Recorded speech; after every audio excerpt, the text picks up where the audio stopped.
Hey everybody, it's Chan Chai. Gonna check our audios, make sure everything's sounding good. But today is July 13th, 2025, and we're here doing the AKAI'S.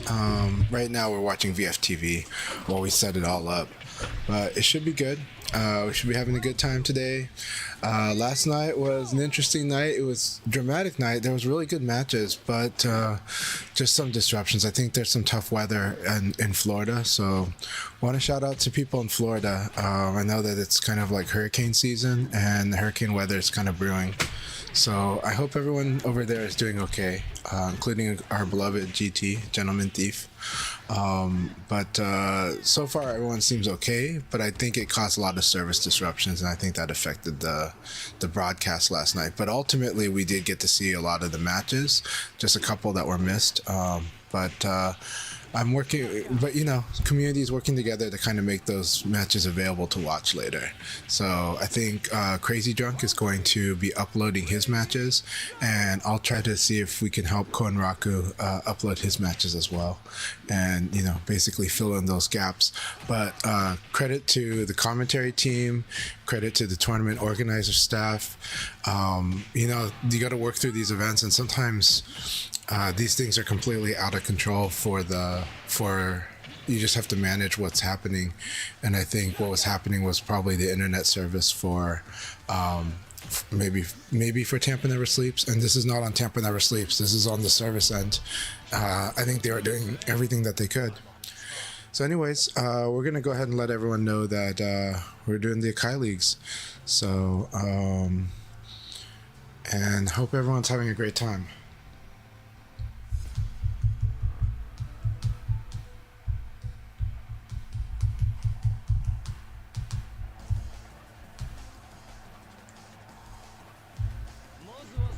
So let's do our thing here.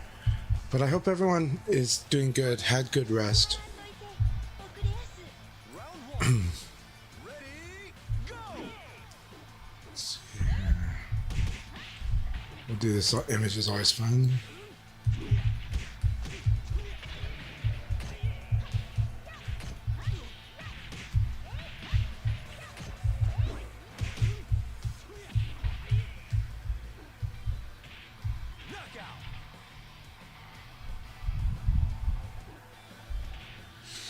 And feel free to say hi if you're in the chat. Let me know if the audio is going a bit off. I'm going to mute it for a sec while I clear my throat. I apologize. My morning stuff.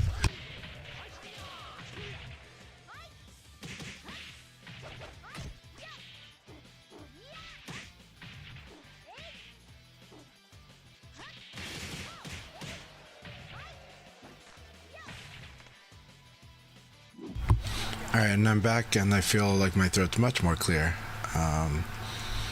Apologize for the image, but it's better than the image of Chimpanzee that's been floating around that was posted by Virgo,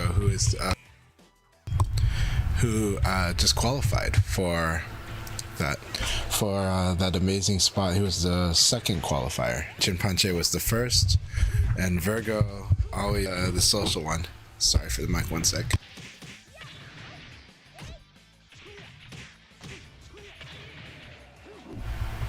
Alright, there we go.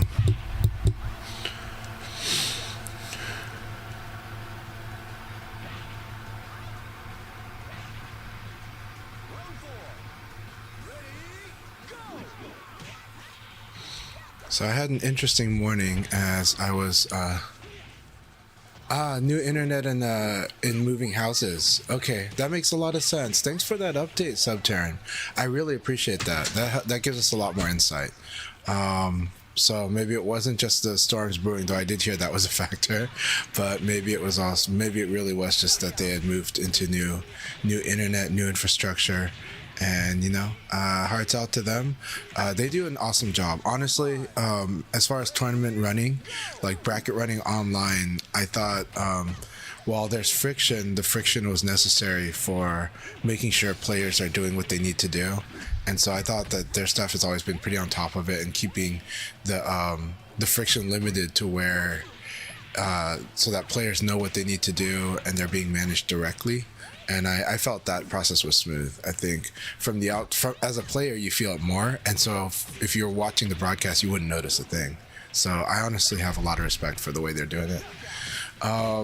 I think last night the broadcast had a lot of interruptions, which was very unusual, right? Like almost everyone I know that has traditionally watched Tampa Never Sleeps has never run into these problems, but it just happened to be last night, where there were lots of service interruptions. You could see that their server in the game was like red bar with all the players, and so I think they were dealing with real internet bottlenecks last night. And so it could be because of a new house or new infrastructure. It could also be because the weather was building up towards more storm season this weekend in Florida. So I don't know the real reason, but that's the speculation. But we were definitely feeling the interruptions, and it was affecting on that particular end is what it looked like. So. All right, we're gonna join Akai in a sec here. Let's make sure we're in the room before Akai starts the room without us. And right now I'm just kind of posting saying, hey, Akai Leagues is live, let's watch it.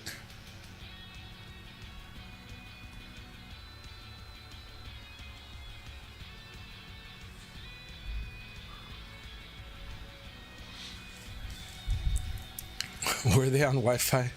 If they were on Wi-Fi, I don't know. I don't know what to say about that. I mean, it's always interesting if a stream is running off Wi-Fi. That's not my realm. I would never do it myself, but if that's what they felt they had to do, I guess. but I would also, maybe that's speculation. If that's confirmed, I don't even know who would confirm it if they did that. I'm just like, can't help you there, bro. You know?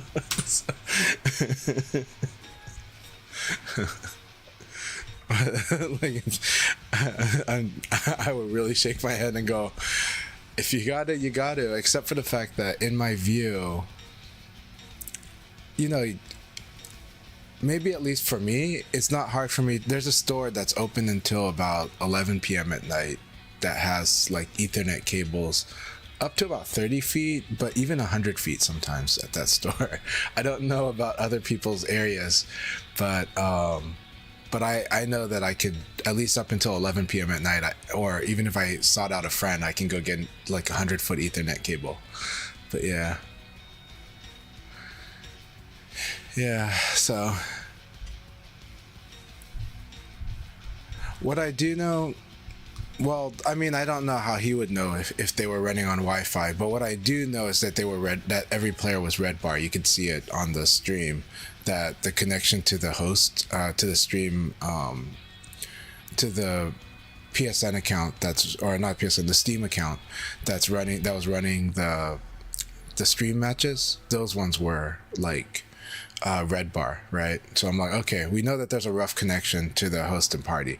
I don't know if there's no Wi-Fi indicator, so I don't know if anyone's gonna say, yeah, we're on Wi-Fi, but it definitely looks like it because it's red bar, but it could just be red bar, right? So yeah.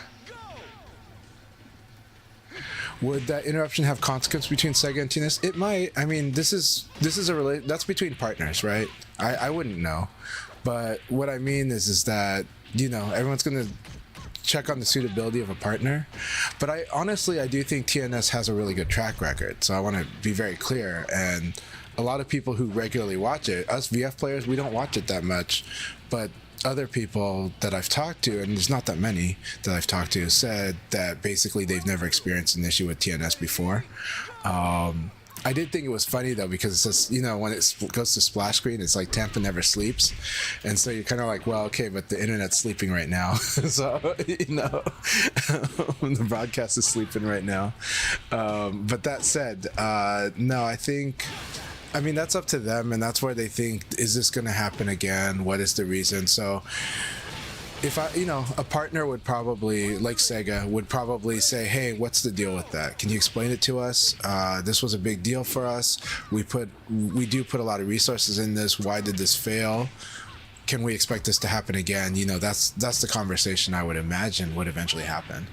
So I don't know whether that happens which day of the week, but I imagine that conversation happens, right? Tampa Never Sleep is like, we'll talk about their track record, say we've never really done this. This is the circumstances we dealt with. We're so, and but this should not be a problem unless another hurricane hits us or something. But that's between them. I can't. That's just my speculation. That's only what I imagine and only what I've experienced before. but my experience is very limited in terms of the discussion between partners.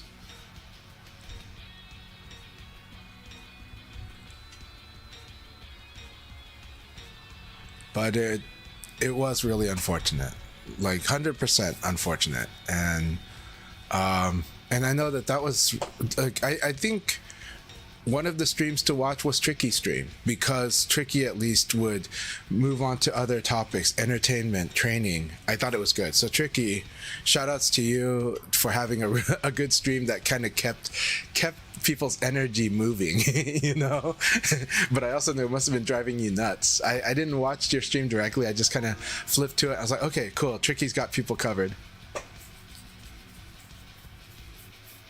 All right.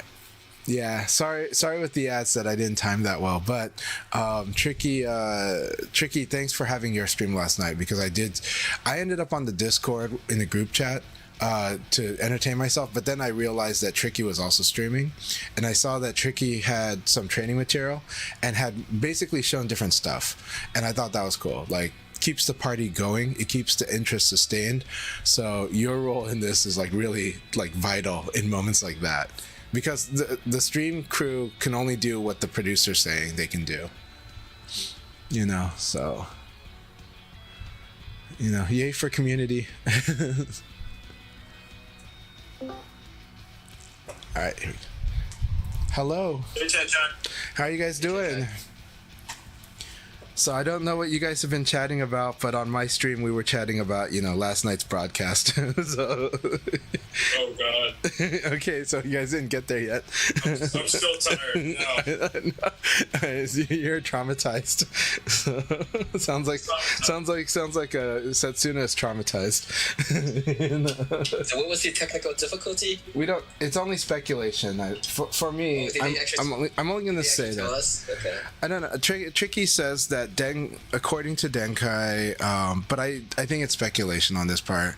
Denkai, it seems like Denkai felt like they were on Wi-Fi. I just know they were on a red bar connection with whoever was running that. That's all I can say. Whoever was hosting, it was a red bar connection to everyone, right? On top of that, I know that there's storm season, and someone had told me, but again, this could just be hearsay. This could be something I've said myself getting looped back to me, because I put it out there in the Twitch chat that there is like storm season, like this weekend did have advisory about the storms, so I was like, but I also said I'm just saying that to myself to cope. I'm just giving them that excuse so I can cope with it. Was it earlier like that though? Was it earlier the connection was a green bar, or was it all red at the very beginning of the stream? We'd have to look at we'd have to rewatch the VOD. I didn't have the energy to go back and restart the VOD or to go look at it, but we can just jump. But I think it didn't, it wasn't something that was brought to our attention. I think if there was a red bar like early in the night, we have some players in the community who probably would have who would have like shouted that out, right? So some players really going to spot out any type of connection issues. It got better and then it got worse.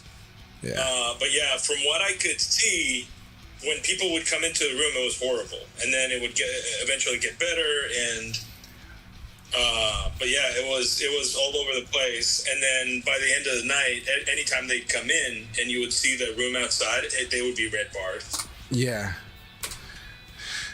it was it was basically, I just knew that by the end of the night I was seeing all red bars to them, so it meant that to me I was like, the host internet is sucking it up, right? And that's the first assumption anyways. So what we can confirm is that the connection to the host sucked. Right? Like to everyone, which puts it on the host, most likely, right? And then we do know there's storms, we do know there's situation, but it's not like the hurricane had landed. It's just that a hurricane is brewing, but it's Florida, so it's hurricane season. That said, I also wanted to give shout out to Tricky, because last night Tricky ran her stream and provided entertainment for people that were just, wanting to watch VF and were wanting to watch that with Tricky. And then, suddenly it's like, this is happening. So at least then I saw Tricky was doing some trading stuff and was also answering questions. So I thought that was awesome. That's where the community comes in, right? On my end, I ended up joining the Discord voice chat group in the community VF Discord. We were just kind of chatting about it, and we were rewatching some of the matches from the Asia qualifiers, and huge credit to the streaming staff and everyone involved, because they did have to work through that, and that's got to be I hope they had good caffeine or something for Shidosha and Limey. They're just sitting there hanging on there going, okay, we'll hear what production says we got to do.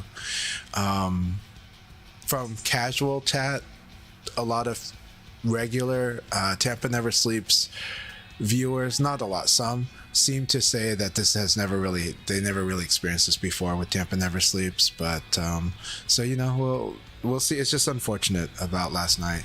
I am glad we ultimately got to watch most of the critical matches, but we did miss some. So I did say on my stream that I know Crazy Drunk is going to upload his matches online at some point. He's got a YouTube channel, Crazy Drunk 88. So on YouTube, look up Crazy Drunk, all one word, 88. Like the Crazy 88s, in Kill Bill. Oh. And then so if you haven't followed Crazy Drunk 88 on YouTube, please follow them. They told me they're going to timestamp their videos, so you can, you have timestamps, you can watch their matches, because I did want to really see those matches. And Koen Raku has never really done recording before, but he does have the replays, so I asked him if he could favorite those replays or save them at least, and then maybe later we'll figure out a way to, we'll probably upload them, and we'll probably work, basically community will work with Koen Raku to kind of help get those matches on, so we can, because I really want to watch the match between Koen Raku and Chow, a lot. I know we get plenty of that action from qualifier number 2, but it would be good to see how it played out in the finals. Yeah, the community hangout was awesome. So shout outs to The Rock Reaper, who was also and The Rock Reaper was actually might be the one who told me that they're doing the community hangout and invited me to go into that Discord. I can't remember. So one of the community members was like, "Hey, Chancha, you should join us in the voice chat." So I did that. I was like, "Oh, this is great," So, yeah. By the way, hi Rec. Hope you're doing really, really good. Okay, what were you? I sucked up all the oxygen there. What you guys were chatting about before I jumped in? And so good. We got Life for Eve. We got Tricky. We got Block Swift, which I think might be Dollar Yen. We got General Ripper. It's Dollar Yen. It is Dollar Yen. Yeah. So this is an awesome group. And we got Mold Monkey. Look at this. Insane Kage, Insane Eileen. This is so awesome. This is a really good room. This room is gonna be vicious. The blockchain. Yeah. This is the blockchain. Okay. Yeah, we got a blockchain going on here. There you go. But this is gonna be good. These are the PSN killers right here. Every person here, if we have the Rock Reaper, that would be awesome too. But everyone here was a killer and threat to totally win it last season. Not everyone was available all times, but all of us were busy circumstance, and Tricky didn't join till the end. So everyone in here is real. This is gonna be awesome. We need Condor in here too. Bring Condor in, bring RJ in, but this is July, so people are sorting their summer vacations, and maybe even their weather. So yeah, so quite a night. I am still tired from last night, but that's no excuse. Just had to set up my PS5. I made sure it's on Ethernet. Always make sure, if you move your PS5 from one location of your house to another, make sure that the Ethernet setting is on. It does not auto switch.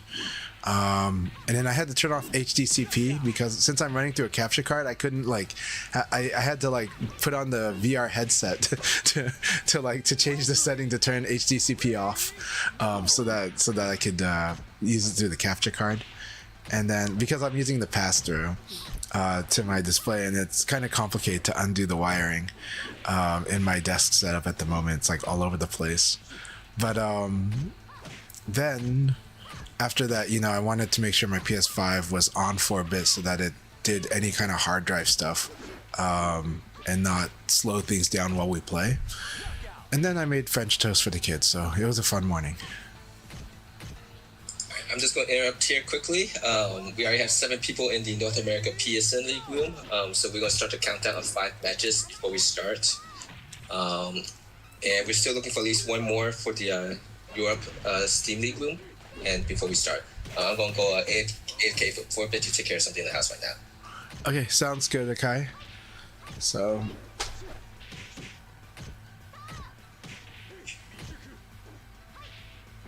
Marco 2530, are you also streaming in the Akai Leagues today? Since you said that the overlay crashed their thing, crashed their system. So I hope you're okay, Marco. Also, let's do this. I'm going to do a shout out to Tricky because Tricky is streaming right now, so you can watch Tricky's perspective. She will answer your questions. You keep the topic on VF, she's gonna answer it for you, and it's good stuff. Awesome stream.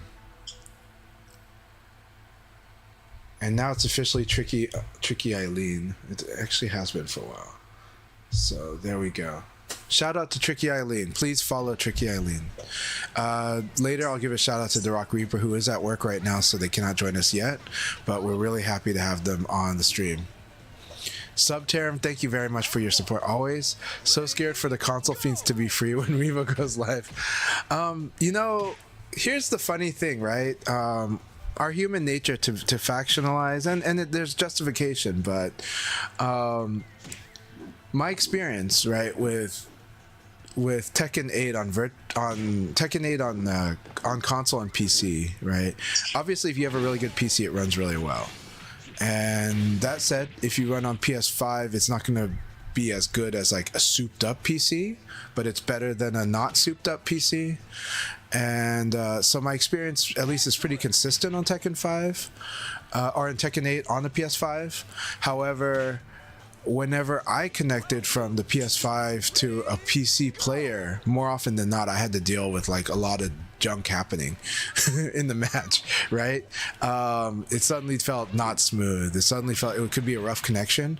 It could be that their system was slow, and sometimes it felt like maybe they were lag switching, but Tekken didn't bother me so much when that happened, because I was still winning those fights, and I'm not even a good Tekken player, but it was like, if they had the lag switch, maybe I'm good enough to beat someone who wants to lag switch. but what I mean to say, though, is not to say that PC's bad, just that the other side always feels like the culprit. It always feels that way. So a lot of PC players are afraid of like when console opens up, but then vice versa. Console suddenly is dealing with a lot of potato PCs. So it kind of goes all over the place. I would say PC is the more wide open platform, which means you can have the best. You could also have the worst. And so the spectrum is huge on the PC end about what your opponent could be bringing to that fight. On console, it's stable, but it might not be it's probably not nearly as good as top of the line PC on a fiber internet. That's always going to be tops.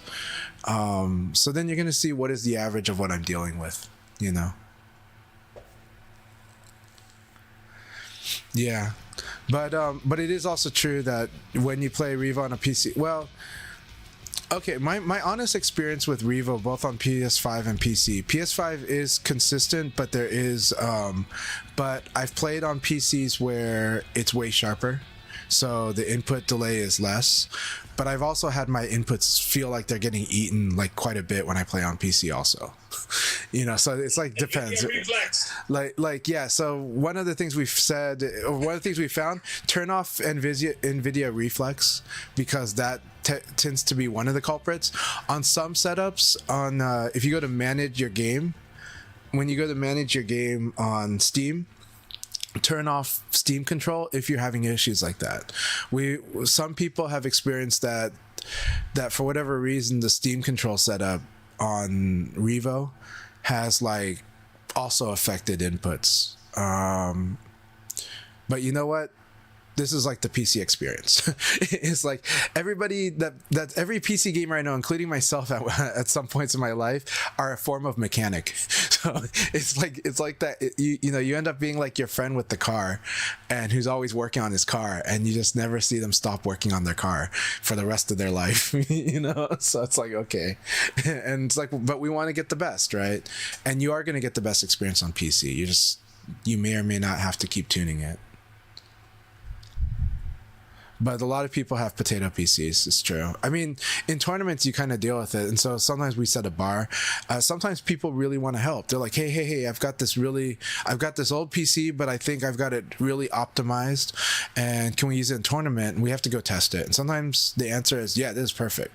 Sometimes the answer is, we can't use this for the tournament. Like there's too many problems. When we hooked up 2 controllers to it, it just tanked, right? That actually has happened to us in Portland and VF. but like I have had sometimes it's the controller. Sometimes people are using interesting PCBs, and the PCBs are like, it's constantly flickering on and off, and that causes lots of problems. Lots and lots of problems. So I did like the solution that the New York community did find long ago, like 3 years ago, using like Brook Wingman adapters. I think that limits that streamlines the bottleneck, and that's helped so many events like actually function on PC, is by using like the Wingman adapter, because then the system is like, it's working with something it regularly deals with. The settings are in place to consistently work with the way that the Brook Wingman adapter is replicating an X input device. Hey, good morning, XTN. How are you doing today? Hope you're doing really, really well. Hope you can join us today. Like your Taka always makes a statement, always doing pretty good in the leagues. I know you're a busy guy, but if you have time today, it would be awesome if you're able to join us. But XTN is already in here. Is he? What am I seeing? Yeah, XTN Taka. Okay, sorry, I keep looking for the XTN. I see the XTN Taka. Okay, Christian, XTN Taka. Hell yeah. I'm really glad you're here. Yes. Do you guys have a rough idea how many matches we already gone through? Yeah. If not, we just say it's 2 more matches before we start. So, let's take our lesson from last night and look, do we see any red bars? No, okay. So, no, I'm just kidding. But we can't kick out the host, right? No, I'm just kidding. But yeah. That said, credit to the people that stuck by and watched. Looking at the viewer numbers, if you were to believe them, because they're always taken in different ways, they seem, for the most part, at least after a few interruptions, they kind of stabilized. It didn't like dive down for the rest of the night. So there was a stable base of players that were consistently watching and were in it to finish it. So yeah. So I didn't like watch the entire day. I just kind of show up here and there. And so when I saw it was a red bar, I thought the host was maybe someone from Asia or something. To help get the room up and running, but so that's feasible. I'm curious if the first beginning was a full green bars to everybody, and but yeah. All right, we got already 8 people in the North America PSN room. We'll say 2 more matches before we start here, and we've got 8 people also in the Europe Steam room. So 3 matches before we start there. So I want to.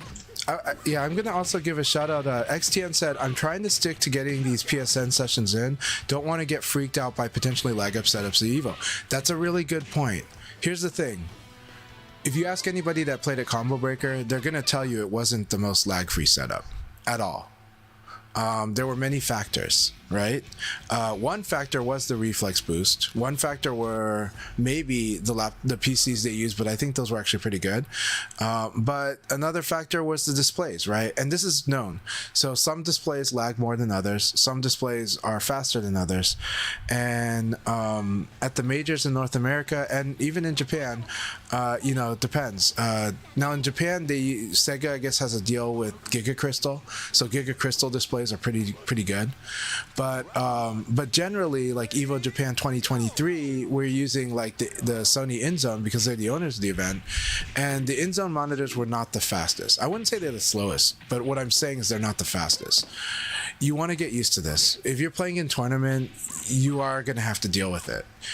And no setup's going to be perfect. I've never seen that. I've seen what has been consistent is that you're gonna have to work with whatever you got at the event. A lot of events are run on clean setups. It never is the same. It's never the same. Yeah, it could be the fastest at the tournament. You'll have trouble with that too.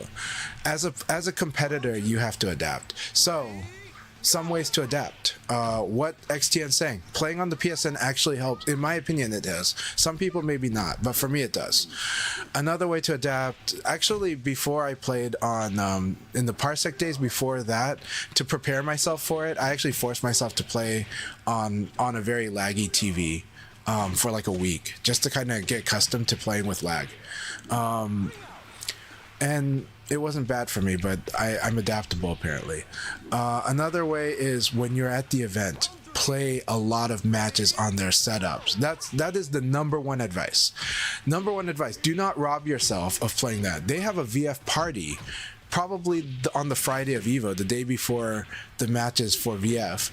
But Tetsuko Yamada, Homestay Kira, is doing a party. You may randomly get a teammate that's from Japan. You may randomly get a monster. You may randomly get a player like Tricky or Gentleman Thief as your teammate in the VF party. Play in that. I'm going to tell you, I kind of know a lot of players that are going to Evo, and if you have this idea that you're going to like sneak in there and have your secret tech and nobody's going to be able to challenge you, that's not going to happen. There are like 10 amazing Japanese level players there. Okay. 10 is more. There's like 8 super monster players that you know their names that are there. I'm just telling you that because I kind of know this. All right, good luck, have fun, everyone. Oh, damn, it's gone. We're throwing down. Right, good luck, have fun. Have fun. Good luck, guys. Yeah, play in the VF party. Well, they're going to use the same setups over there, but yeah. But I wish they had someone like you to kind of make sure it would run as fast as it would, you know. but they're gonna run the displays that they are, and they're probably running InZone. All right, here we go. I think it's Mold Monkey. Maybe it's Tricky. We've got 2 Eileen monsters in here. This is gonna be so good.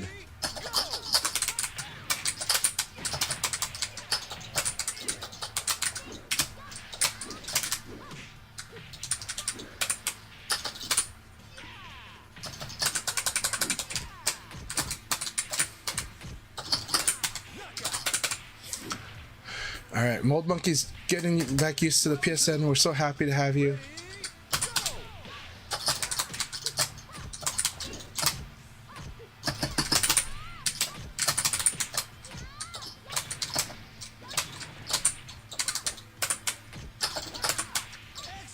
Very nice. Very nice.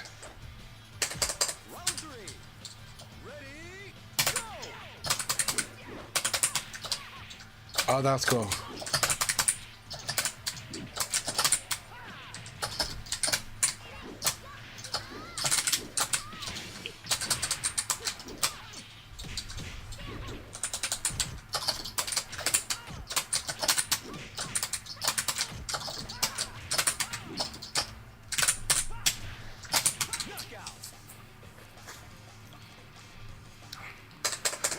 Oh, sorry about that, XTN.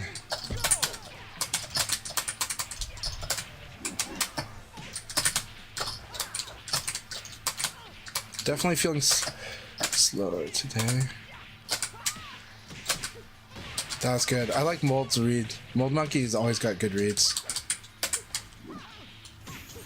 This is the thing about Eileen. Good stuff.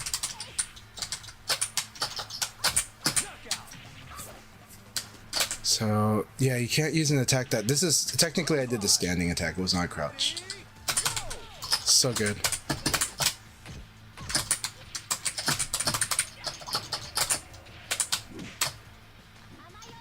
Very good.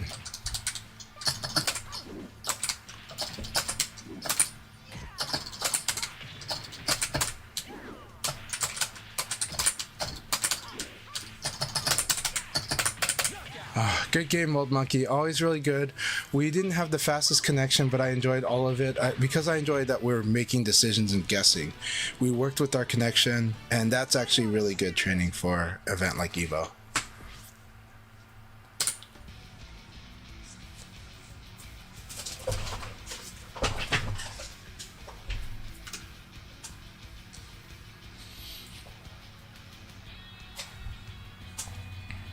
By the way, the only special hidden tech that's gonna work at Evo is like is tricky level secret tech, and even then, she doesn't really do really secret tech. She just does really good play, advanced play, technical play, and then cover her bases.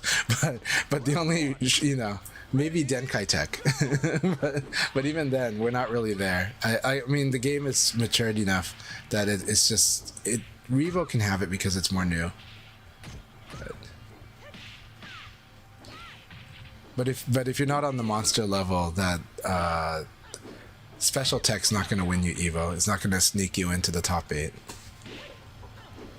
It's going to be like the most honest top 8 that's ever happened in North America. Okay, it's on my stream. Here's players that I know are going to Evo. So like, let's talk about Japanese players we know are going to Evo. We know that Shiopon is going to Evo. We know that Homestay Akira and Tetsuko Yamada are going to Evo. I know that Yu Sarah is going to Evo. I know that Ryo Rao is going to Evo. I know that,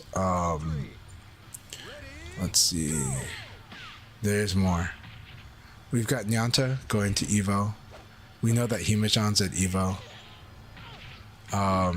It's a very insane field going to Evo, and it's going to be awesome. It's going to be awesome. So anyone that's going to Evo, if you can arrive early, do the VF party. So far, the VF party at Evo Japan was basically players got randomized into teams. And so it was a really good way to get to know other players and form kind of a bond and fight as a team. And it's really fun. Really fun. So the VF party, I'm expecting it to run similar to that and maybe even better because you're in Vegas. But they're doing a VF party, and it's probably the Friday night of Evo, maybe the Thursday night. Also, Silverbolt, good afternoon. Hope you're doing really well. Thank you very much, Silverbolt. I really enjoyed my qualifier run. Yeah. Hey, Giuseppe Swag, how are you doing? I hope you're doing very well, man. Also, hey everybody, play more Fatal Fury. Juicebox has really been playing quite a bit more and really kind of showing people like more of that high level, but he wants, want to encourage people to play more Fatal Fury. So, I'm glad to hear that you're doing great, Giuseppe Swag. So what have you been up to? Please give me an update on you. I would love to hear about what you've been doing. Yeah, Evo's going to be a bloodbath. Yeah. Yes, 100%. 100%. That said, we do get fun players too, like the comedy duo, No Motion. They're both registered for that tournament too. Round 1. Ready,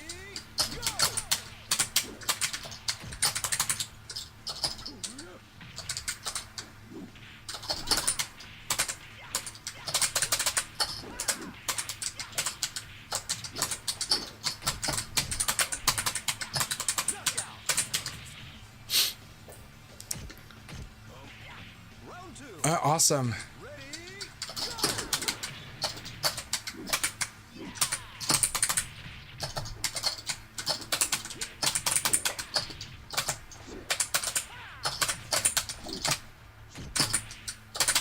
I asked for that. I deserve that. I knew that this was a possibility, and yet for some reason I hit a button.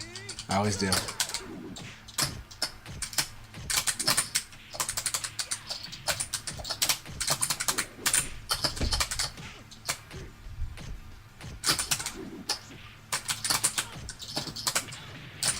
I like this choice. I so thought he was gonna go for throw right there too.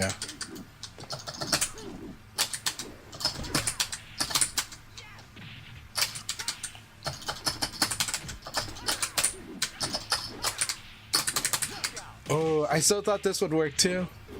I love fighting. Life for Eve and I have very interactive fights, and I always love it.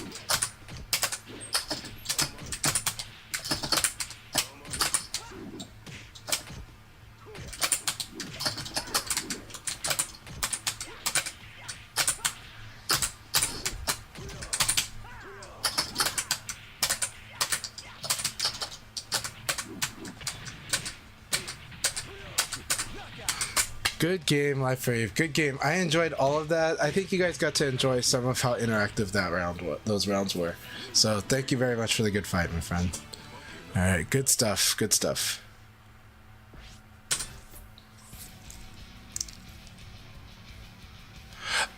So Live for Eve or Live Forever. I think it's actually meant to be Live Forever. I think the 2 is meant to be like an R. So Live Forever is a. I think he's in the East Coast, and he's a very strong player. He can be rough around the edges when you chat with him, but I really enjoy the fights with him, and I think we both enjoy fighting each other. So his Kage and his Jackie are insanely strong. His Jackie is actually probably stronger, but I like his Kage, and I don't think his Kage will. Well, I don't really think his Kage is weaker even. It's just that I think he's got to see, like, when he played Jackie, he's been realizing just how good Jackie's moves are, right? And how robust they are, because they just win, right? But his Kage is very good and is like the core of his strength. But Live Forever is a very strong player. Yeah. He's got kind of a tough vibe, but I like fighting him a lot. I like fighting him.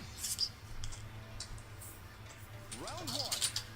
Ready, go! Very nice. Okay. Very nice.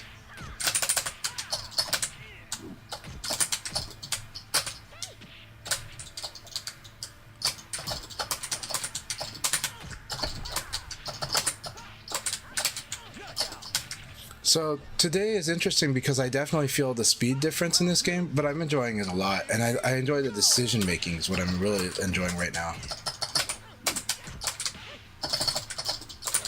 Everyone's playing pretty thoughtfully too.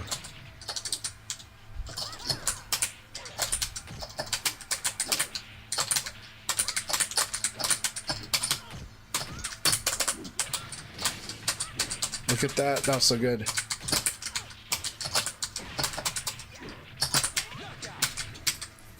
Block Swift doing Dollar Yen doing real awesome work here. Ready, go!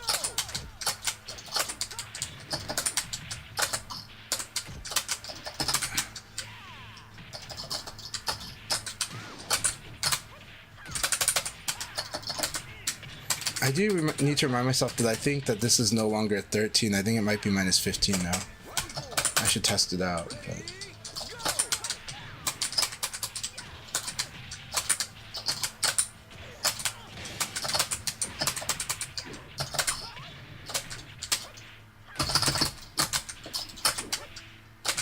I like that.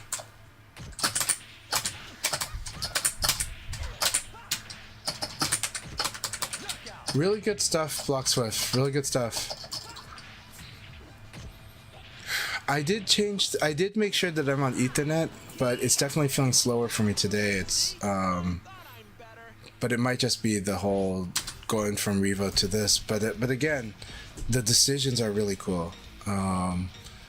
Everything is like a thoughtful play on this connection right now.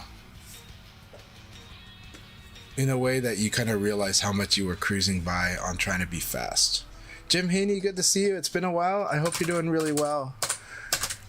Me and VF are doing good overall. Doing good. And hopefully we'll get better even soon. But I'm doing good. Just mostly working on a job search now. And that's kept me busy. Taking care of kids still keeps me busy. Very nice, Jim Haney.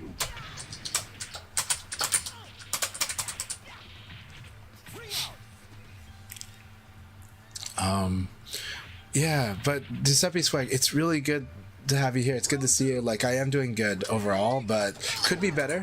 But at the same time, I think I'm in a position to make things better. So hopefully I could have amazing news soon, but I don't know. We'll see. Try not to hold my breath too much. Just try to enjoy each day. Thank you. Thanks so much. Round 3.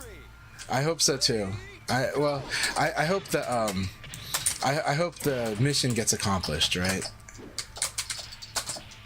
I did, oddly enough though, today I have to turn down an offer for a job. But that's because of my goals with the job I'm looking for.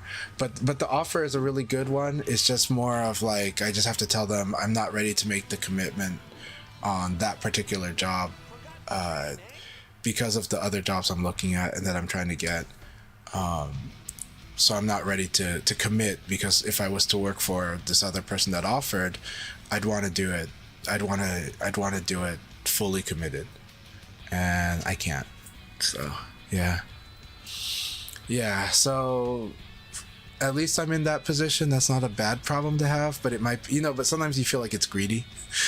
It's like, you're like, this feels a bit greedy, but at the same time you're like, yeah, but if you really believe you can get this type of job, then go for it. If you don't really believe, then that's different. But if you believe you can get these certain other jobs, do that, and then just be honest with yourself and with all potentials. So yeah.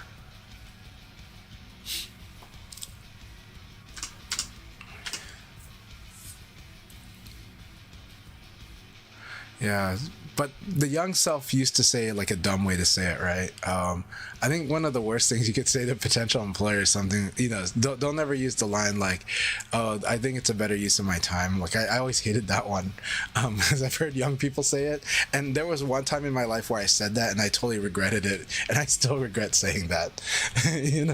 Like I still regret saying that to somebody who had offered me a job in the past. So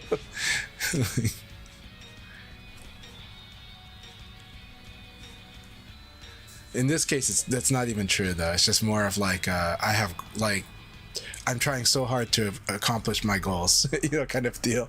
And I really believe that I can get those goals accomplished. It's the really important part.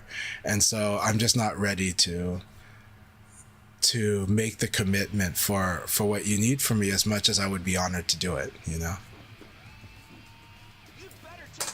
Round 1. Ready, go! Yeah, never attack into this. Just always recovery hit that one. Because you see how much life that is? This ring out. So here, it's really good. Just simply use the mid here. It's a really bad idea. You can only really evade. And even then, it's a risk. I know there's a better combo, but right now let's do with what we know.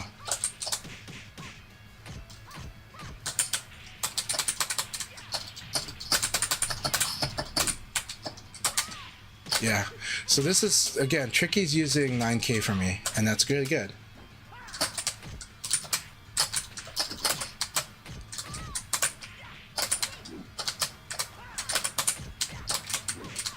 I love this. And then she's gonna go with the mid. Mid is always safe because it's not too hard, and she's got a round advantage against me. So right now, Tricky has been challenging me on fundamentals, and I like it.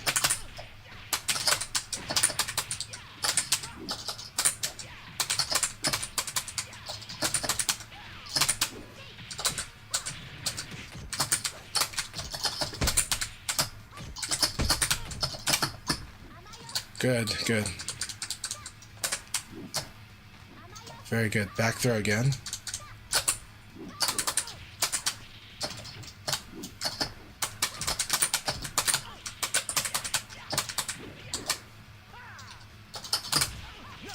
Okay, so this is, you cannot use crouch backdash because this has reach right here.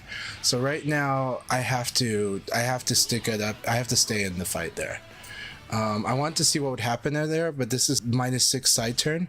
But 6P plus K has the reach to completely nail you for doing a crouch backdash. So you have to be confident that they're not doing that. But she knows. And so I really like this. And I kind of like this slower connection because I'm like watching more. Like the amount that I'm watching is like a lot. Like I haven't even been patient. And I like this is making me be a lot more patient on my plays. And I like that. I like it a lot, so.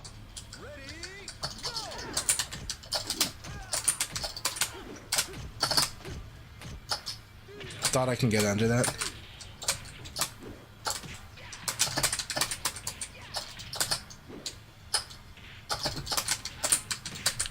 The ECD is too much time. Okay. Let's try to get this here. This is really good though. This is the training I've been needing.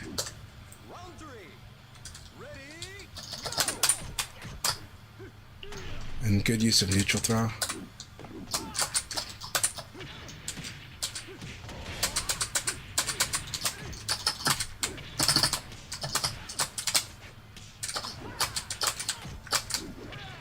Alright, good game, Setsuna.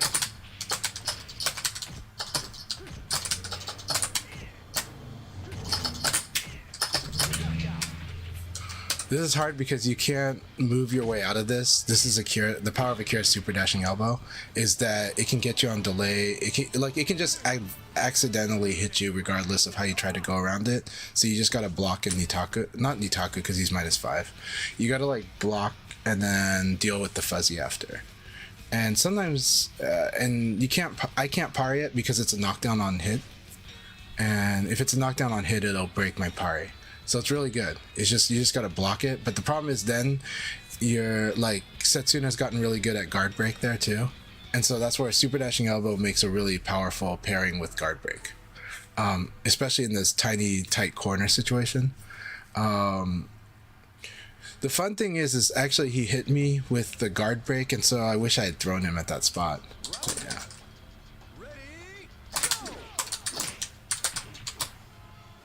Very good back throw.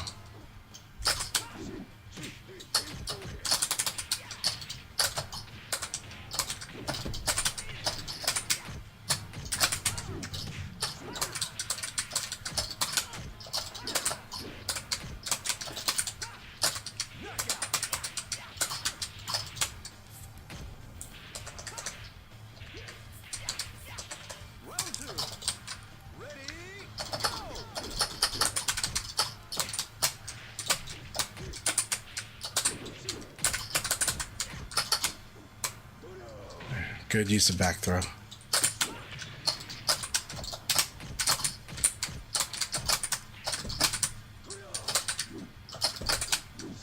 Almost. Don't do it.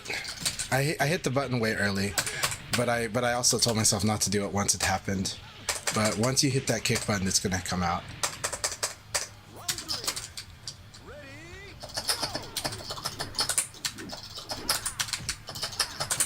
Almost.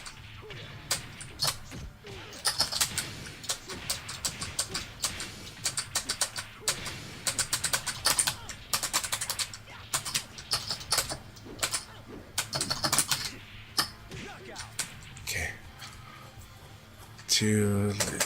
There's too much time used for that, so you just gotta guard cancel. Turn around.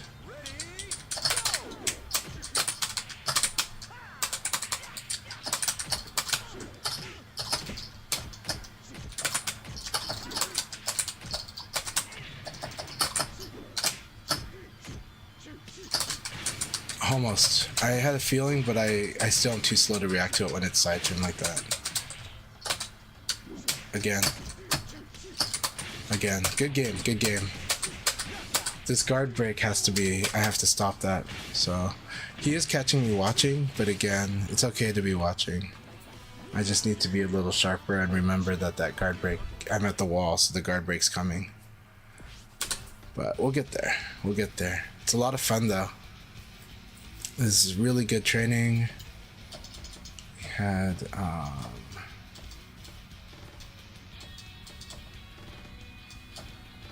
so I think the patient pace got tricky Against block Swift. And then Live for Eve's Kage is always really tough, really strong. It's really good stuff. Live for General Ripper and Live for Eve are doing really strong. Alright, XTN, this is gonna be awesome. Yep, Live for Eve's here. Good to see you, Nala. How are you doing today? I hope you're doing really, really well. By the way, Live for Eve, I didn't realize you were in the chat. It's so good to see you here. I hope you're doing well. Awesome match. Good game.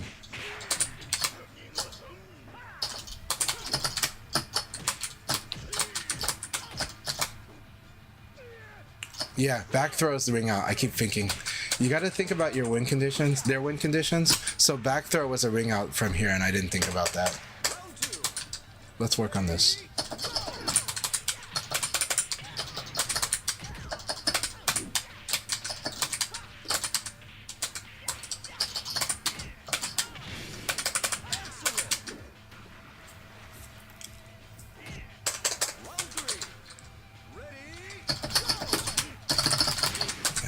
I like this, the stepping into the kick.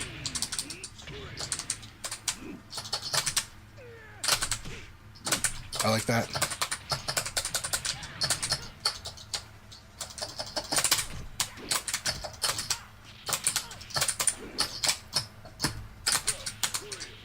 All right, good round. So like I said, this is the fun thing about fighting XTN. Yesterday I said this. XTN, if he's not afraid to go into like awkward neutral. That said, this is maybe one of the challenges for him is when somebody forces him into forced guessing, is that this, like, he's good at it, but this is where like some players have like an advantage against him, right, is like this spamming moment. But when he plays awkward neutral, it's very scary because he's actually pretty good at reading that. But if I force like this, then this is maybe where he has more challenges. But it's still like, man, that was so good. But he's getting better and better at this too.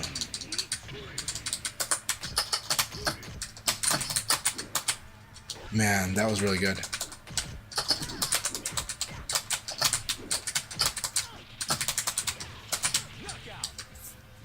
So right now, the spamming is the thing that's going to get him sometimes. Is when you play like, I'm just going to freaking force him to guess right now. Like, not later. He's really scary when it comes to like, if you let basically if you give him dead air, it's really, that's where he does really interesting stuff because he just tends to win that.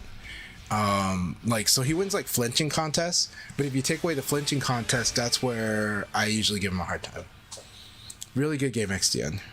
But again, XTN is good at like those things too. So it's not like he's bad at flinching contests. It's just where I felt like, okay, this is where I have advantage against him, is if I like overload him, you know? So, but I think you only get better and better at that in this game. So it's like, that's like such a temporary advantage.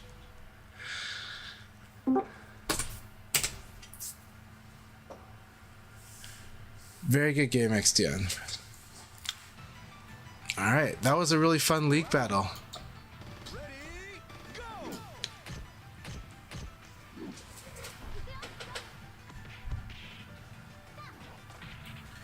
Hey, Dollar Yen, we understand that the disconnect was too much. I'm sorry that you had a lot of disconnects, but I was really happy to have you in here. Congratulations on your win over Tricky as well, and I hope you're doing well, Dollar Yen. I liked fighting your pie though, very much so.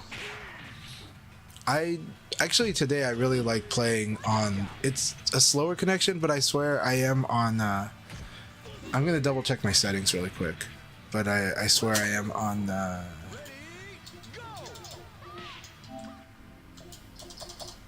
swear I'm on the wired. Yeah, it's on the wired. I don't want to test the connection while I'm playing, but yeah.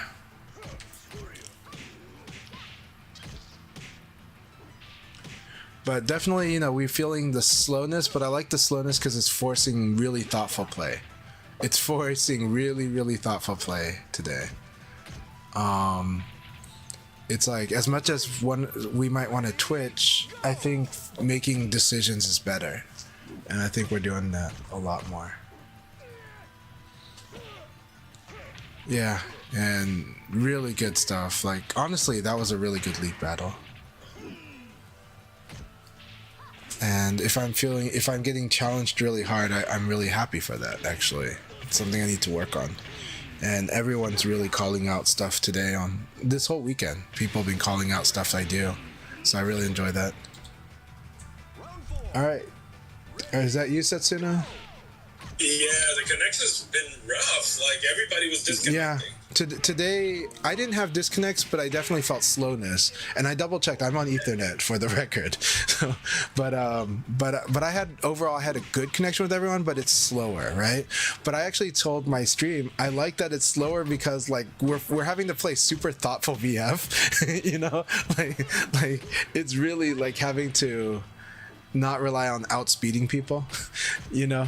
It's like, okay, like really, really, really, like what are we? I feel like I'm being forced to use a lot of Yomi, which I like. So Oh, I see. Discord. Is Discord down? I don't think. Can you guys hear me? I can hear you. Yeah, we're chatting.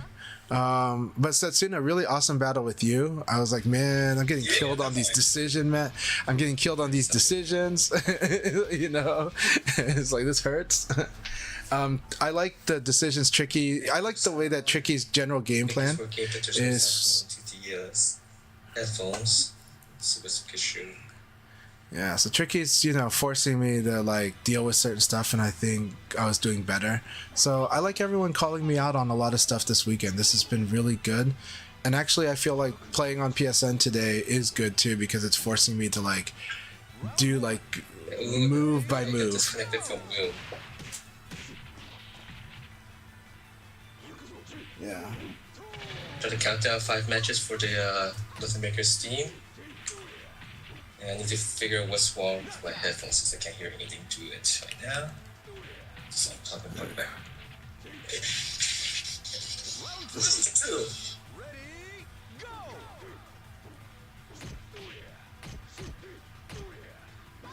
I can hear some noise on the background on my You co-host. can hear me? Yeah, I can hear you. Yeah. Okay. We could hear you. You couldn't hear us. Yeah. Something wrong with my headphones. Yeah.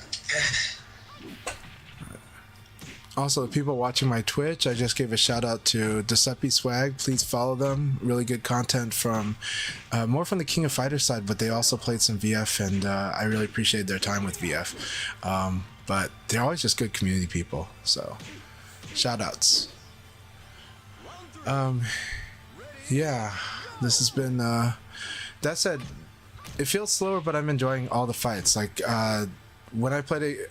My first match was Mold Monkey, and I was like, oh boy, we're really gonna have to think this through a lot. And it was good. Same with my match with General Ripper. He nailed me on some decisions. Tricky especially. Live for Eve especially. XTN, I did spam, but it was more of like, okay, we're gonna force guessing right away, because I told everyone that like XTN is really good at flinching contests. Like I've lost a lot of flinching contests against XTN where when you let it go into awkward neutral, that's when like XTN will just almost always win those situations. Like who hits the attack button first at the right time, who does this. So I'm just like, okay, we're playing all buffer speed now. So yeah.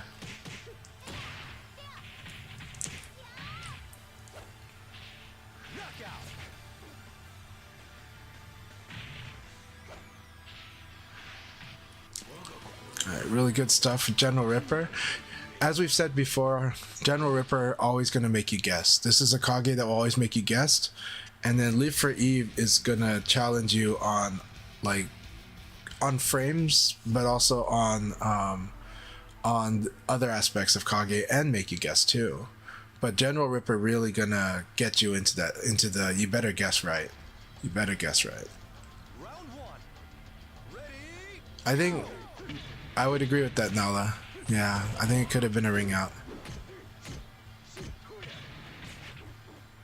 Alright.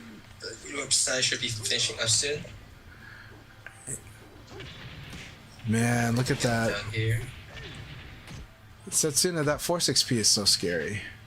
You don't bring it out too often, but when you do, it's like, geez. It's like Akira telling It's that- Kage, talk to the hand. It's just like wham.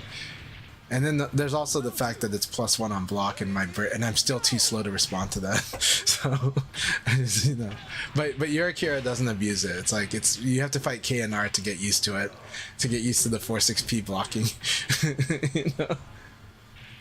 Juicefox likes to use it too. But KNR really used. There was a phase where KNR would always do jab into 4-6P. Because like it also is good against evade.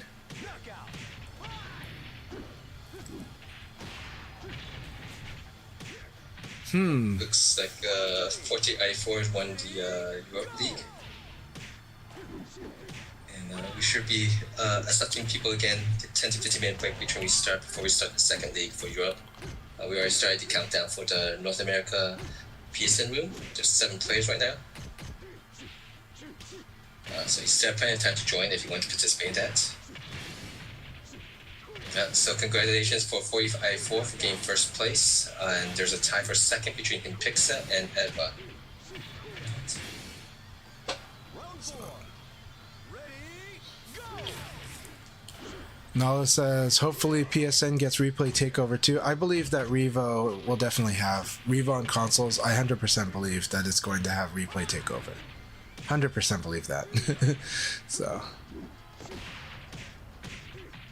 I will be very confused if it does not. I'll be like, why? You know, like how?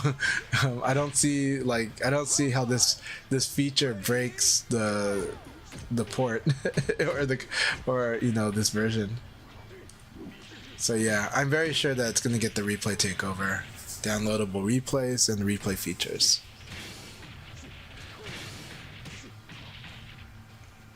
Excellent!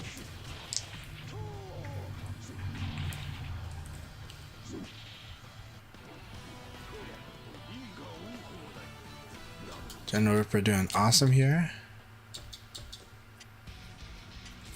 Hello, Lightwing Dragon. Hope you're doing well.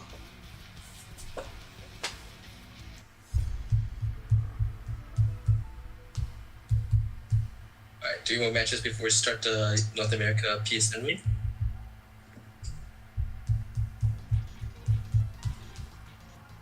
Oh, if Blood Artist, when you are supposed to match up with someone that got disconnected from the room, what happens usually is that you get disconnect you tend to spectate someone's match just briefly, and then you will just be disconnected from the actual match being streamed.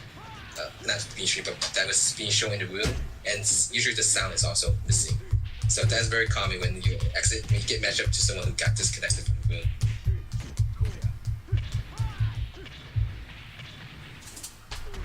Alright, we're going to get this host around, letting people know you can join for the Europe. Round 2. Ready, go!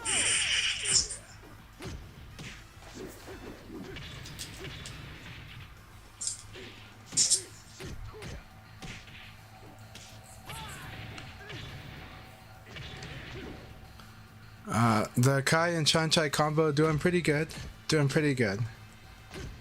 Just we're both just busy a lot, so. But busy is good in its own way. Round 3. But I'm really happy for Kai who, you know, has like upgraded their personal setup for VF at home. Oh yeah, but I don't think I'll be playing on it too much yet because Family. the stream that I have right here is a mobile setup that I have. I'm doing at my parents' house. Mm-hmm. So I take care of stuff at their house on the weekends. And the new setup I have is at my house, which hopefully one day it'll be my permanent streaming setup too. But I indulge and bought myself that Canva 2009 setup. Yeah. I bought one and I was like, oh, this is really awesome. So might as well get a second one to make it into a full set. And after I bought the second one, I was thinking, Most people nowadays is just gonna bring their own controller to play. Yeah, it's a little different because of that, but it has room for it. It kind of does have room, and you can mod them. You can mod them too. I think you can also just make like just a tabletop like That's why module. I would really appreciate if they have some way of just making it just a normal deck just for you as a table. I wish it was able to just like fold down, just like flip, because I've seen the virtual on community, someone did that with like, they made a desk setup where you can flip down the twin sticks, like you can like fold it under the desk. And it's like, oh, that's cool. No.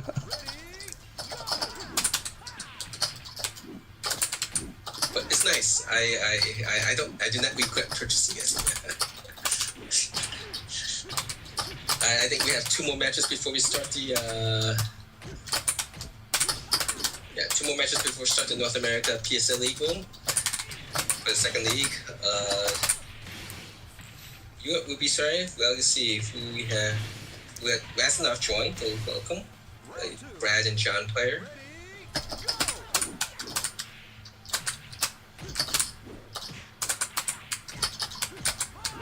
I always forget that like 4-6P is like fuzzy guard. It's like -5. You're like, what? That stupid move is not Nitaku?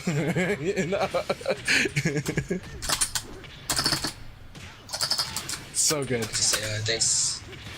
Thanks for playing DX, Lusty, Easter Kid Academy 4i4, and welcome Resino with the support.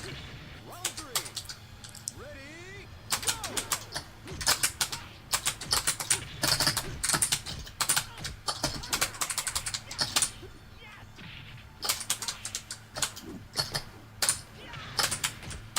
So while the big event was, of course, the regional finals for North America. Those who did not know or fell asleep waiting for the finals, Hema took first place, so he gets the invitation, the third person to get the invitation for the global finals, which will be in 2026. Location and actual day is not known yet. 10 to 15 minutes.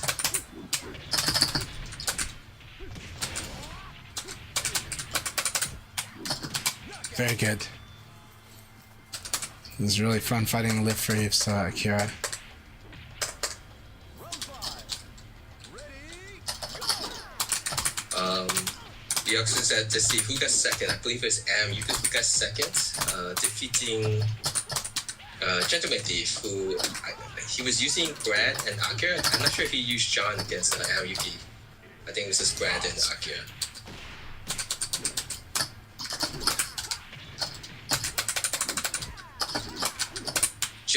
Jump is a PS. It's So on good, Steam. so good. It's on the Steam site on Sundays.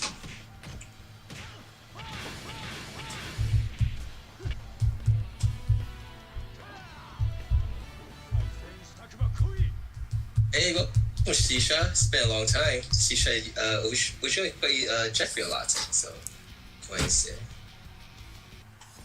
Yeah, Jump. Yeah, you're the one who told me to do it. So, yes, passcode is, where is it? 1307. round 1. Alright, one more match and then we'll start North America PSN.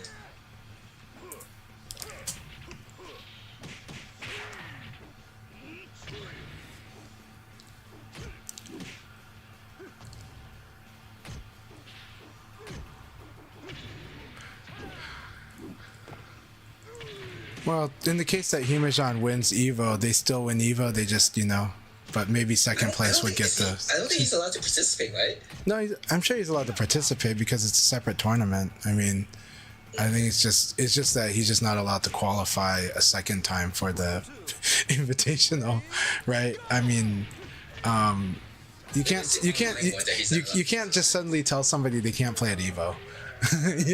like I mean, it's like No, I was reading rules, and there's something about mentioning that if you already qualify or something, you can't participate again. So I think that's just for the online qualifiers. That's just for the sake of for events that are only about that. But because Evo is has more scope than that, then yeah, he's allowed to participate in the tournament. He just wouldn't be qualifying a second time for. He wouldn't win a second ticket. That's all. But it's true that the rules that they were stating were about the online qualifiers, where they were like, because they were making a big deal about those rules for if you won qualifier 1, now you cannot play in qualifier 2, right? But that is interesting. But I'm very sure that, like, yeah, nobody's gonna say you can't go to Evo or you can't participate, because there's still prize money for Evo. There's still a trophy for Evo. So I don't think they're. And if there's a situation in which Akima cannot go to the global finals, the next person who finish behind him will be the one who gets the invitation. So that would be Adam Yuki. Just in case. It's like, Adam, go hit up that wife aggro. Hit up that wife gauge. hit up Himajon's wife gauge, so you can go. All right, guys. Good luck and have fun. 8 players for the North America Second League for today. And we'll be here seeing all of Chanchai matches or Live Forever. Since Chanchai is streaming, let's see if we get Live Forever matches now. But we don't get to choose. All right. Just go. Oh, okay. Good luck, guys.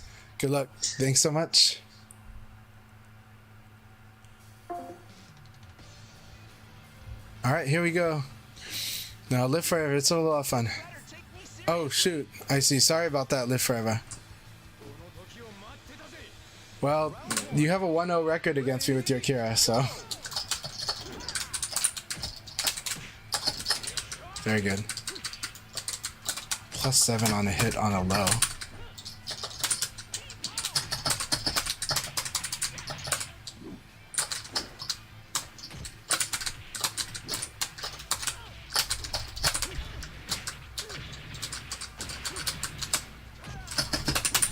I love that choice.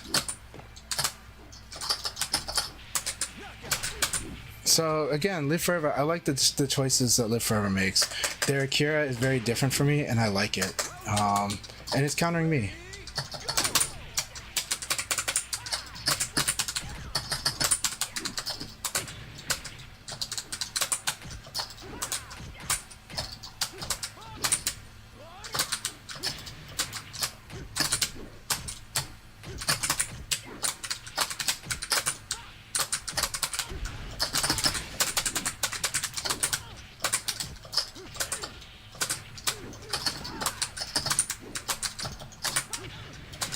But this is also like where Akira's strong against Leon too. Like it's really hard, but I like it, and I like this training. So I know that Live For Eve might not be as serious with their Akira, but Akira is serious regardless. And they play Akira very well, to be honest.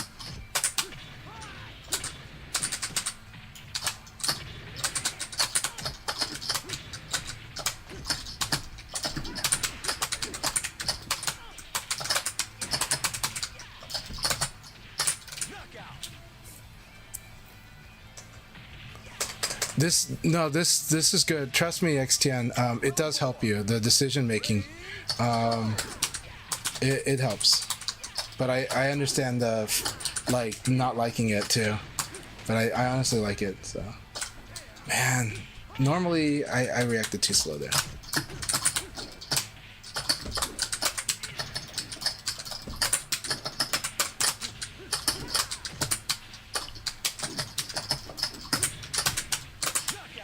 Good game, Live For You. This is really good space control here and awesome stuff. I enjoyed it. Like, again, I know your Akira is like a new Akira, but the fact is Akira is a pain in the ass because of this. You're using good moves, using dashing elbow. If I evade early, I'm screwed. If I attack, basically with Akira, attack and defend is like a choice. Like, it's a guess, and it's like, okay. And so it's really hard. So you played awesome. It's really good stuff. Like, Akira is like a pain in the ass to deal with, especially for Leon. So, but again, I'm not blaming the matchup. I'm just like, man, you're playing him well against my Leon, and I can't do shit. But I enjoy it. I enjoy the training because I need it. I really do, and I like it. And I do need to fight an Akira that plays similar to this too.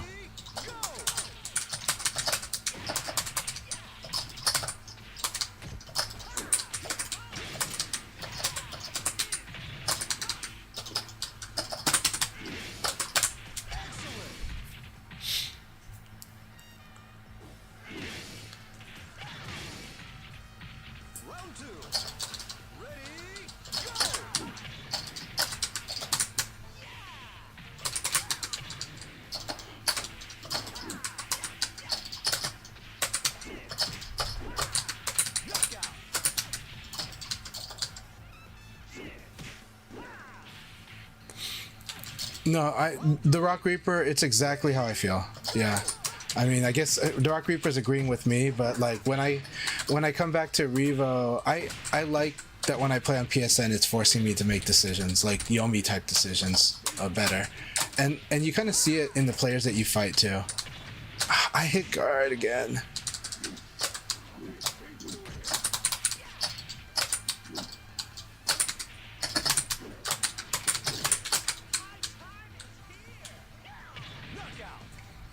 Good game, Ripper. Good game. So it's true when like right now this speed, even though today feels slower than normal for PSN for me, it does. But at this speed, everybody, all of my opponents are making these really good decisions actually, and I think it helps a lot. I think it actually helps seriously. It's exposing a lot of stuff too, and it's like okay. And you can still do the reaction stuff. It's just slightly delayed. But today feels slower than normal for PSN.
By the way, Sisha, so good to see you again. I missed you. I hope you've been doing well.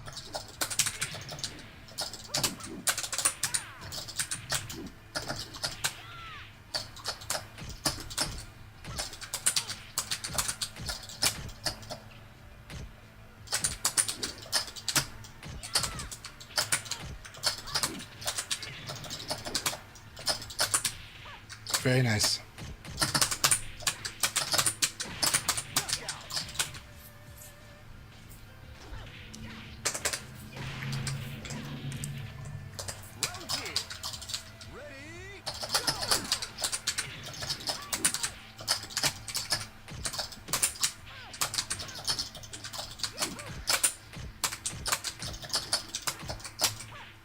Very good.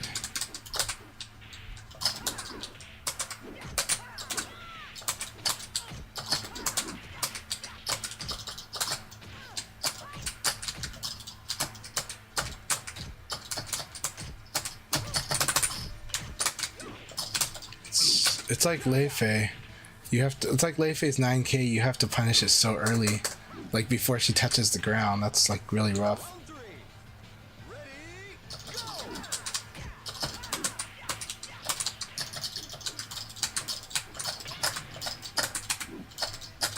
Nice.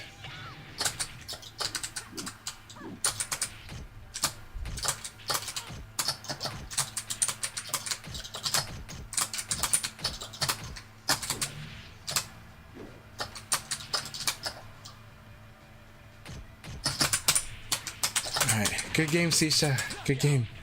Sisha, it's really good to have you back on VF. I hope you've been doing really well. Sisha, do you have a PS5? Will you be playing Revo when it comes out on PS5? I hope you are. I do hope you are, and I'm glad that you're playing on PSN with us.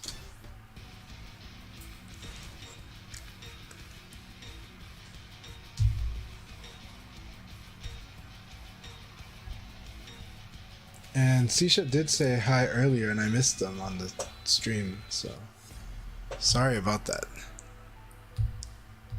Because my memory is telling me that they did say hi earlier. Round one. Ready?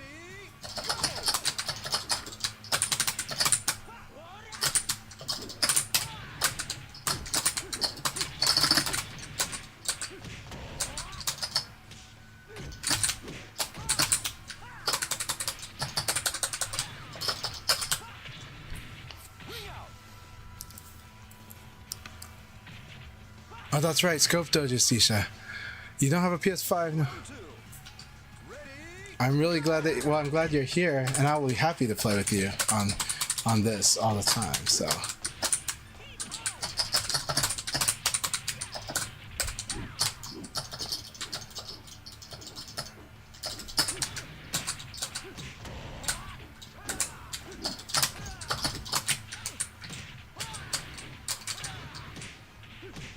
Very nice.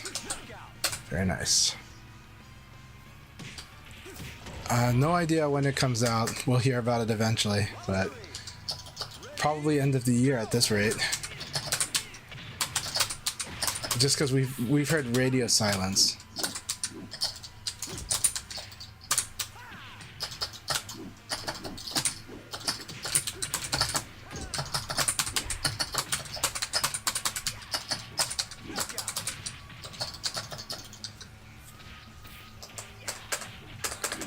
But yeah, Sisha, again, really a great. It's been a while and I missed you.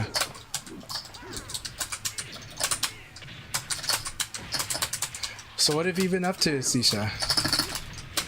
I cannot break that on this.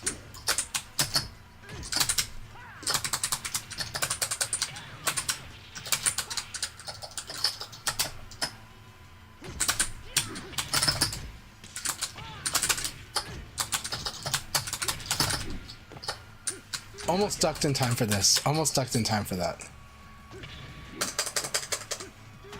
But you gotta crouch dash. I didn't crouch dash, that's why.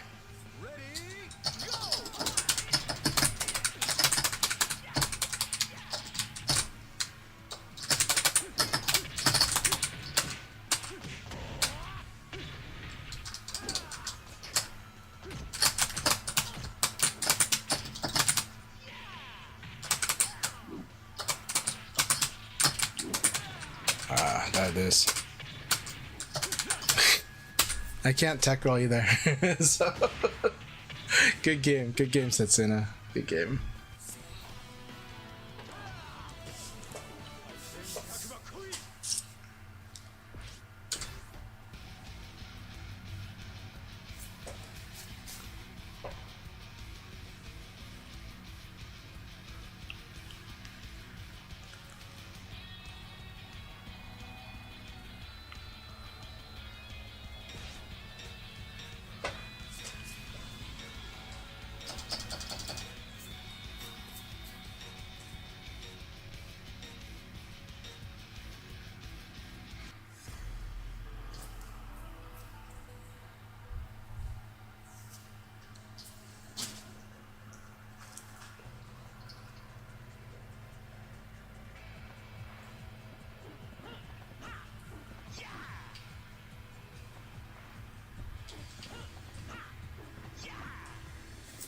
Round one.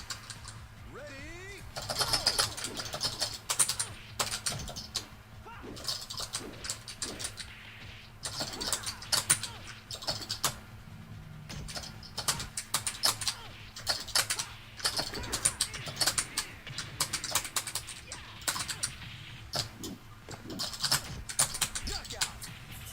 Alright. Go, Jim Haney, keep it up. But right now I'm gonna try to do mids after I block you, so you gotta be wary of that and try to play around it.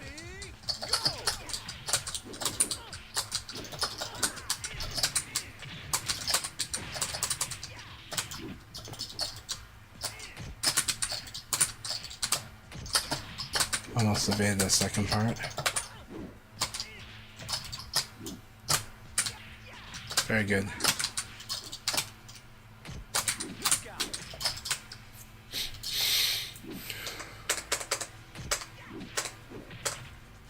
Round three. Ready. Go.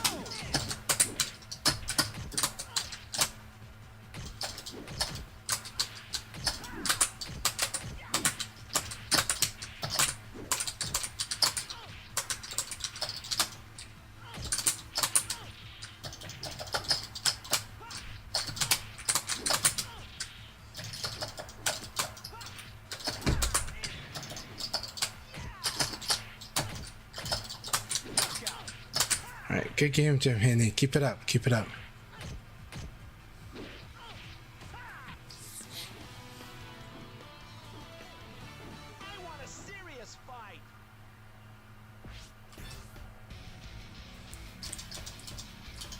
got Tricky and XTN. XTN.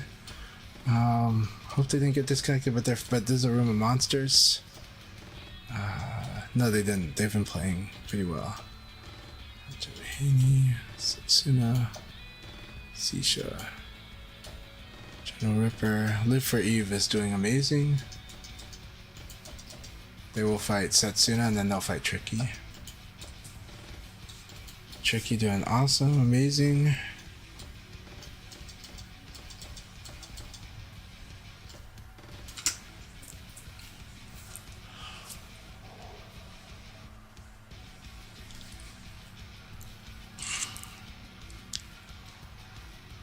Daigo's The Will to Keep Winning. Yeah. I do need to read that. I haven't read The Will to Keep Winning, but I should read that.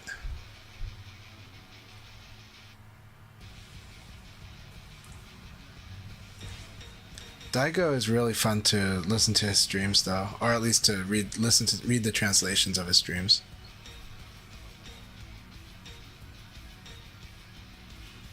Alright, Tricky, here we go.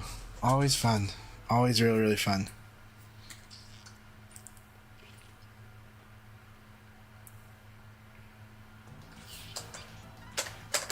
Round one. Ready, go!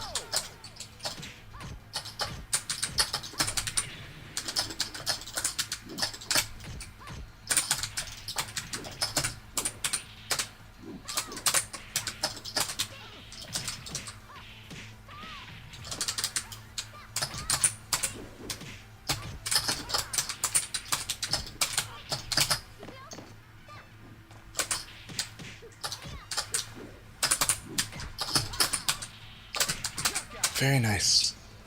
Very nice. Round two. Ready, go! Tried to uppercut that. Won't do.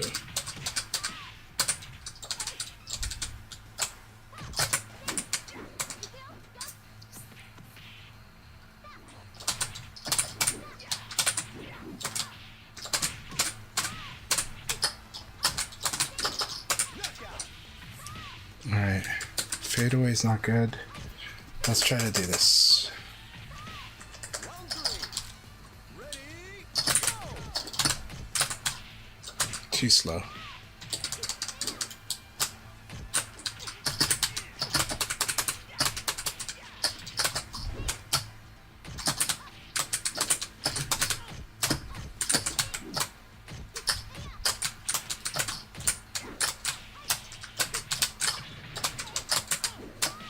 Yeah, you can't uppercut this because of this. Alright, good game, Tricky, good game. And I think you have to low block this if you do tech here. So you gotta tech and then low block. Good game. Let's see here.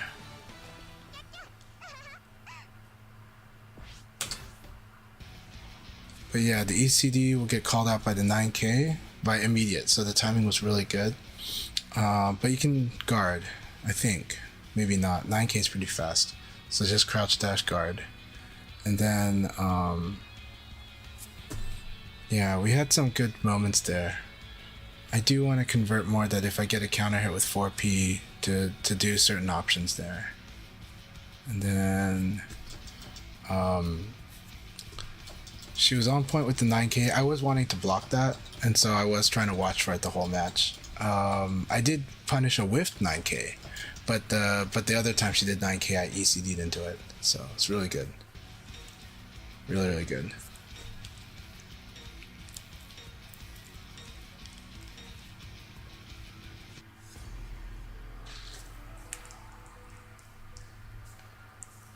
So the other reason to force Taka into playing on buffer speed is that you're trying to win on speed. And the problem is that because neutral is awkward, like Leon is a lightweight, so Taka's gonna out hit on damage.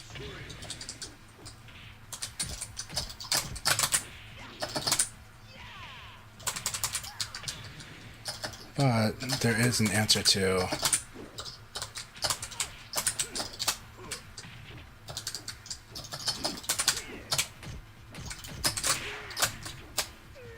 Yeah, that was really good.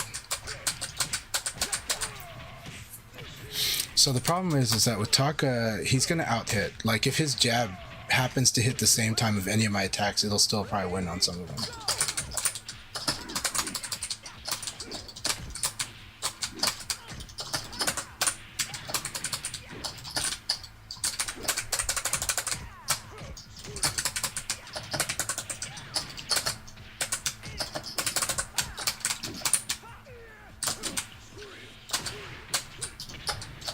We gotta watch out. We gotta get used to that animation. So we gotta get used to the low stomp versus the big stomp, right? Low stomp means you gotta low guard or interrupt, but mostly low guard. Big stomp you can interrupt, but like you need to like guard high, and then you need to be ready for the +3. And don't do rising attack there.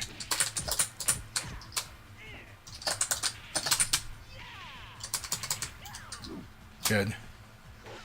Good.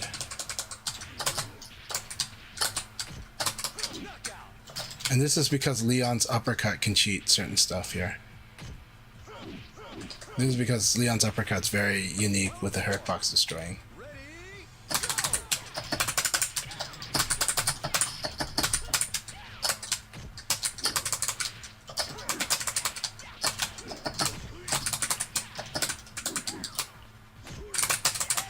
Alright, good game XTN.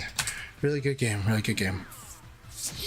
So the other reason that like playing awkward neutral, like allowing Taka to have awkward neutral, the problem with it is that if you choose to attack, his chance of out hitting you is pretty high. Whether it's like a 6p or 6xp. Do you just froze mid round? I see. That is rough. That's rough. Live forever. That's really too bad if the match froze. That sucks. Alright, no problem XTN. Have good battles with Panda. I understand. But anyways, have good battles with Panda. Good stuff. Thanks for the battles and I appreciate fighting with you.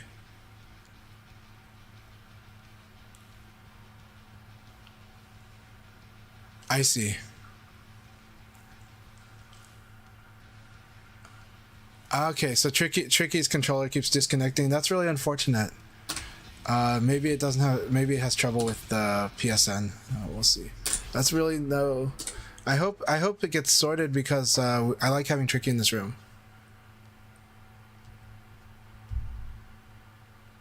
Get all the matches I can. Round one. Ready, go!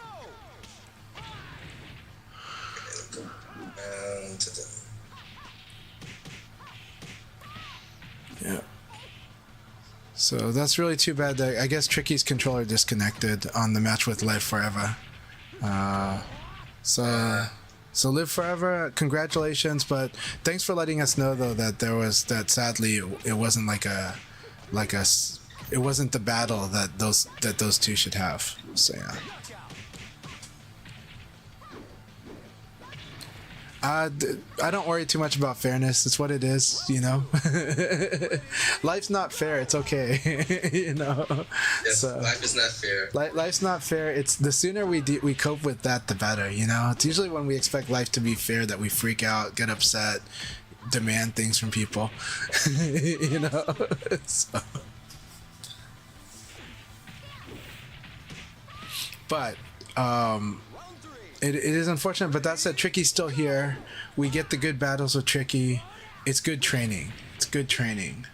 And Tricky's going to be that much more determined to have this really great fight between you two next.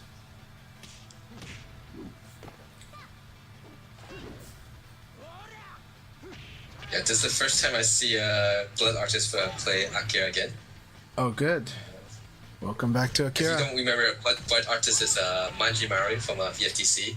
I totally forgot that, yeah. Which character that I remember him playing with, so.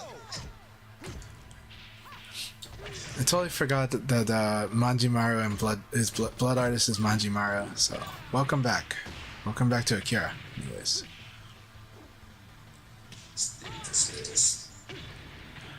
By the way, it's Vengeance, it's really good to see you. Hope you've been doing really, really well. Thanks for supporting VF at offline events and on streams and YouTube. So we really appreciate you, and we appreciate your Leon as well. So hope you've been doing great, Vengeance.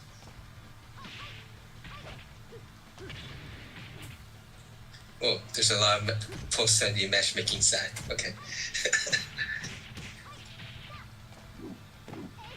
Had a really fun battle with Setsuna. I was just like, why did I not? How come? Like, I hit tech roll. Why did I just can't tech roll today. I'm so sad.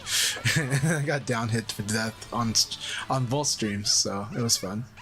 But it was a fun battle with Setsuna. Yeah, likewise. Hey, welcome, S Vengeance. But Leon player from the Illinois area, if I remember correctly. Yeah. yeah, It's Vengeance. yeah, we call him Sven.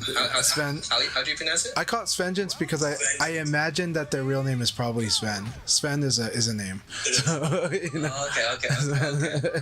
So it's Vengeance combined with Sven. Vengeance. Yeah. Okay. I apologize for the butchering. Yeah, like Sven. I think Sven's roots are in Eurasia, like Russia and stuff, but in countries in that area. But I'm not sure which country it's originally from. But I used to think of it as a Russian name when I was young. But I think I've seen that name all over Europe. So yeah, Sven is a name, and used to be more common too. Round 2. Ready, go! It's also one of the characters on Voltron. So you know. Nice. Love Alright, guys, Voltron. let's see you around. All right. All right. Playing, Yeah, Setsuna, thank you very, very much, and have a good one. Sure, Setsuna.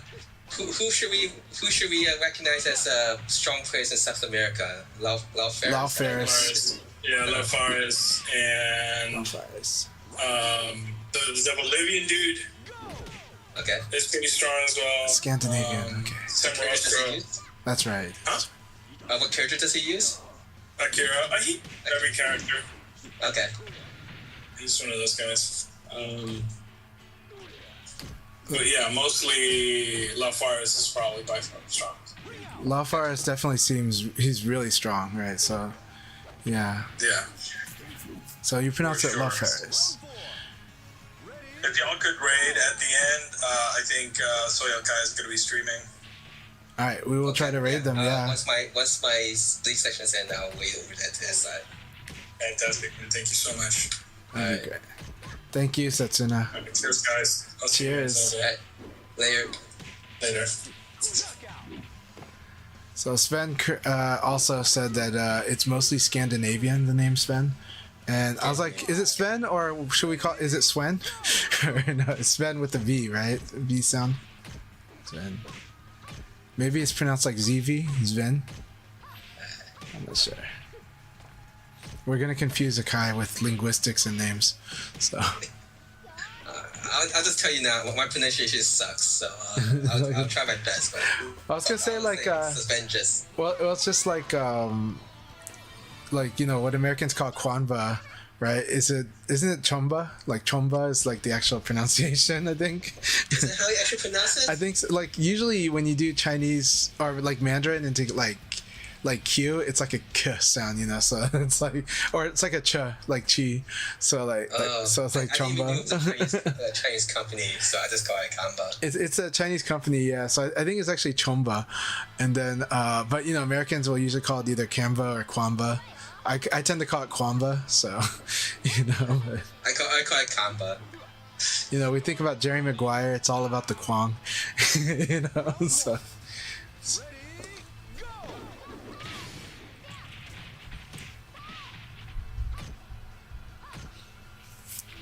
Oops.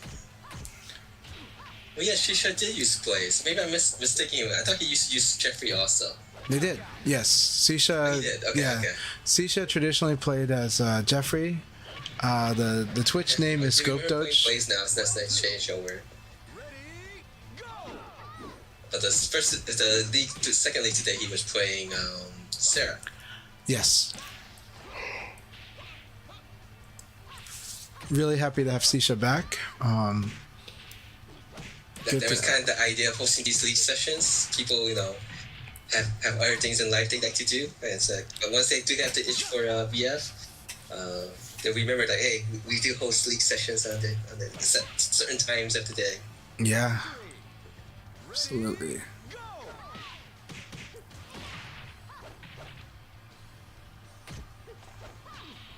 So let's see, actually. Yeah, so while the big event yesterday was the regional finals, there was actually quite a bit of events, offline events that happened. There was the Defend the North event at the Brooklyn. I think it was at the Brooklyn Arcades, right? What's that? The Defend the North tournament. Yeah, it's just that it's like it's in the part of New York that I don't know, it might not be as accessible. No, but this was Brooklyn Arcade, I think. This was the retro, right? This was Defend the North retro, and I think I heard like Cruz did really good. But yeah. Tech Daddy, we have one more league for the North America PSN League. We're right now during intermission. Right now, we're in the second league for Europe's team. So once that is done, we'll have it 10 to 15 minutes before we start the third league for Europe's team. But yeah, to speak about the tournaments that happened yesterday, at Defend the North, we had Jamie Lee Curtis, who got first place. He's a law player. Cruz gained second. Akir player and Hayato, iFix Machine, guy gained third. Usually he uses Go Taka or Wolf. PSN is for North America for Sunday. Team Europe Sunday.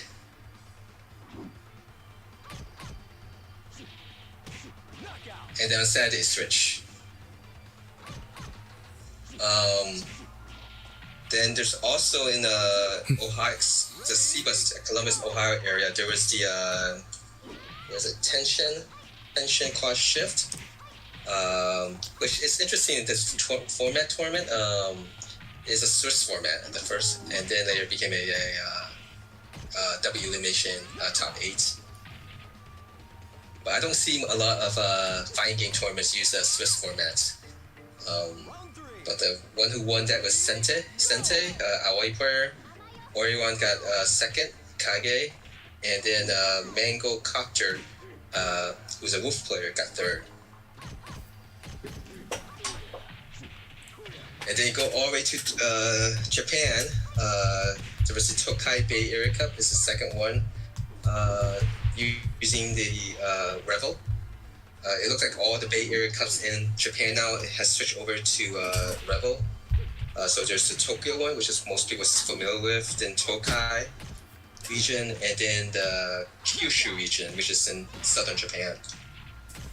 For the Tokai area, the team that won it was Pinky Max A. The Pinky Max team is a team that usually is really well known in the Tokai region. This 3-man team consists of Yogo Kage, the pro Kage player. King Joe is a law player. I think he's a law player, right? King Joe? Yeah, he's a law player. And then we have Jinsen Ning. Let me go double check on that. I'm quite sure he's a law player. And Jinsen Ningen, also known as Charisma Law, a very strong law player. Do you remember what King Joe uses? Is he a Jackie or a law player? I don't remember who King Joe uses. So. Oh, okay.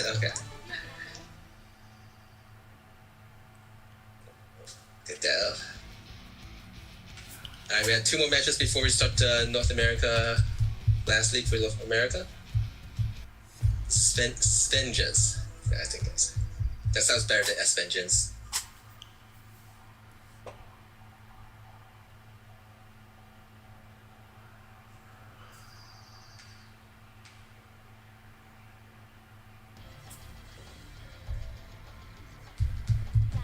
Carrying the second league for Europe, you have Himplixa at 7 wins, 2 losses. We actually have quite a few people with just 2 losses at top, so that's Himplixa.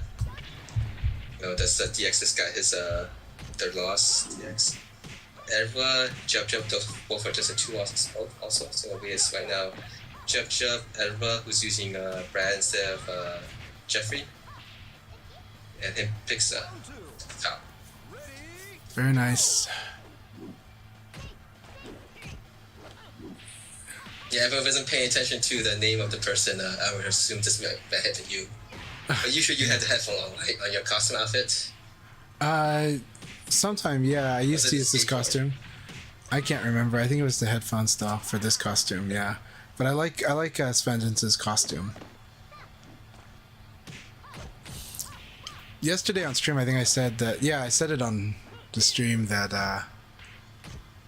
like, I think a lot of people don't realize how much work, especially if you look at how Revo looks on high definition, and the cloth material of the costumes, like how much work it is. Like you really do have to, if you tried to bring the costumes from Final Showdown to Revo, you really do have to recreate them.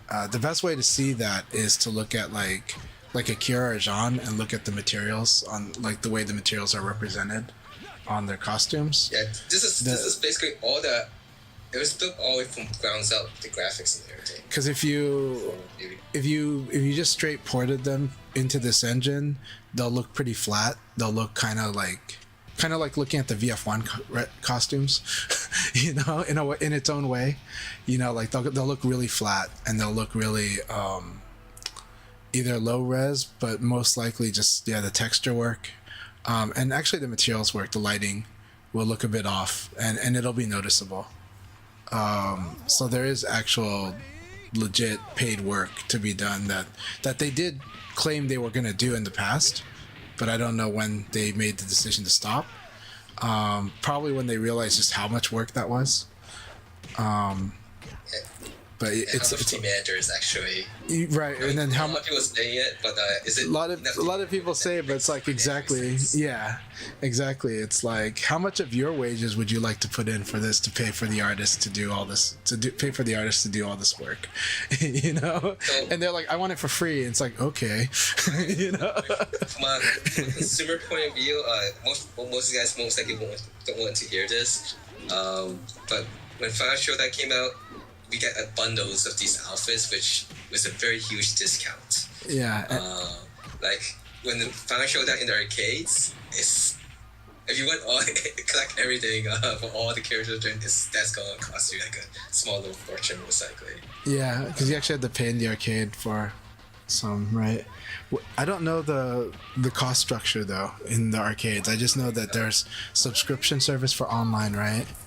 And but there's also one thing is like when they release those items and stuff, it's like monthly they release like, or like a few items each time. So I think if I remember correctly, when they say they made the Tekken outfits for Ultimate Showdown, it was basically a 6-month process. So you kind of take that into perspective how much items we had in Final Showdown. I guess how much employees they have working on it, and but the scale of the work is different too, right? Because the amount of work that went into the Final Showdown costumes is less than what it would be for like a Revo costume, and this has been the problem with game development period for the past 20 years, was the escalating costs of art assets and sound assets. Because you got to pay artists, you know, you got to pay artists, and it's a lot of work. All right, we guys going to begin now. All right, good luck, have fun. Thanks for playing Tricky. We're going to have 6 players in the last minute. Yeah, Tricky, thank you very, very much. Good luck, have fun.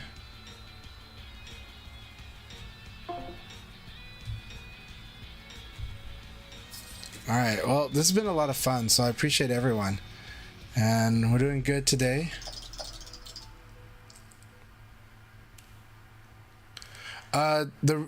When Wolf wants to pick you up and push you, yeah. But if he wants to damage you, it's 3P plus G.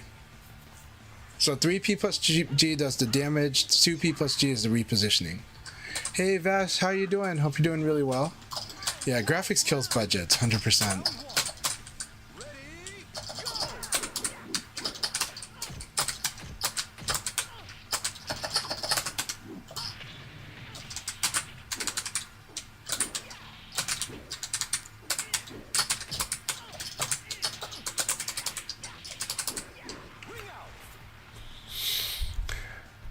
Oh, awesome. Glad to hear that. Feel free to let me know about your build. I would love to know more about it.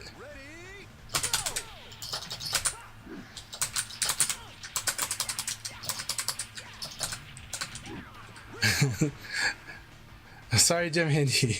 I thought I was fighting against Vengeance. Alright, here we go. This is a bit mean. But you're doing good.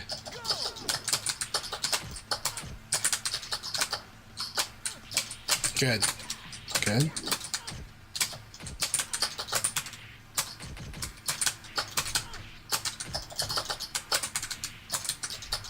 So right now I'm just using fast attacks right here.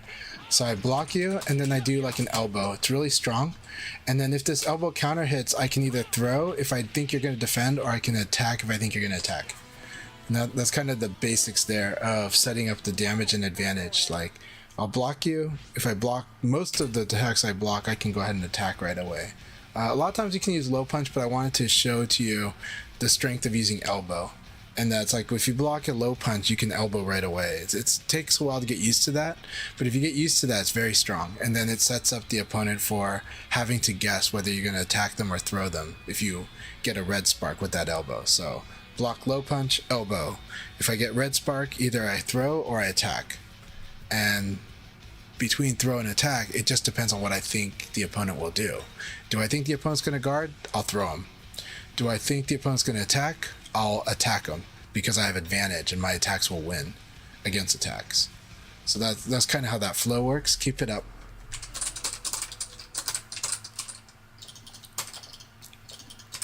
Sorry that that links don't post on my Twitch right now. I apologize for that. Ready, go!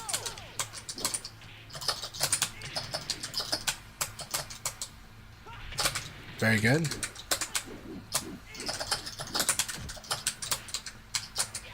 Alright, so this timing that we're dealing with is an interesting timing. Vengeance is playing on the slightly delayed time. And I don't know if they know that. They are. Very good. There's the buffer time.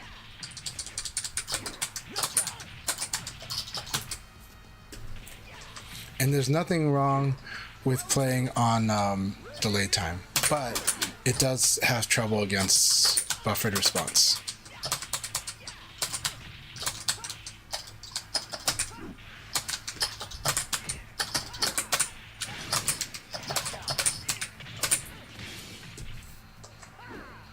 It also makes, like, if you play delayed time, you're letting your opponent have stronger options, like stronger attacks, but it's okay. Very good. Crushing is very good.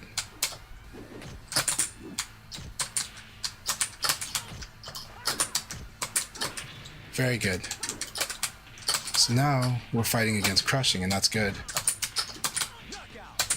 Oh my gosh, I was slow. I was the slow one here. This uppercut should win, but I was the slow one. Ready, go!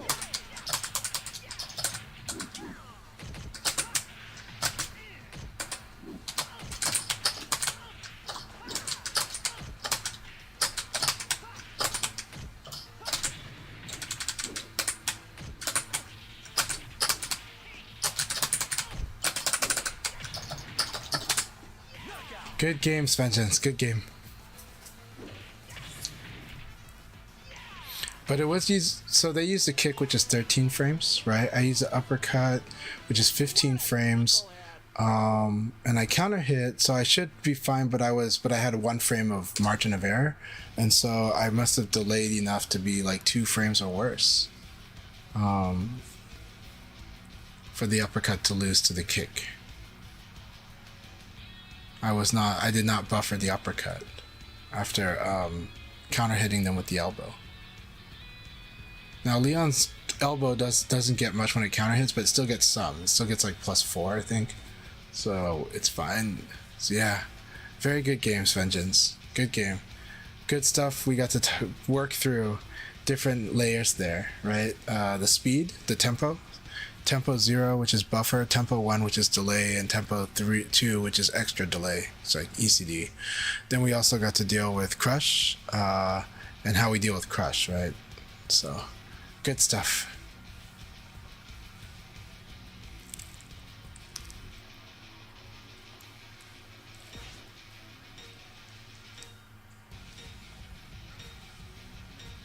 I see. Yeah, definitely. You definitely want to learn the 2P plus G.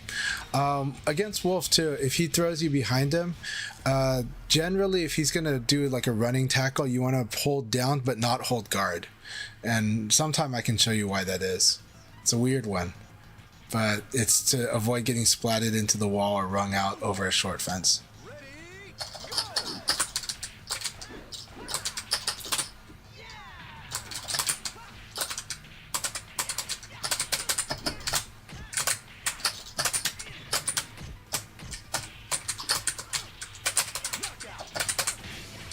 Okay.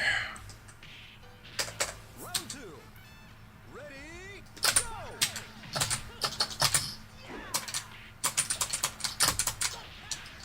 Good.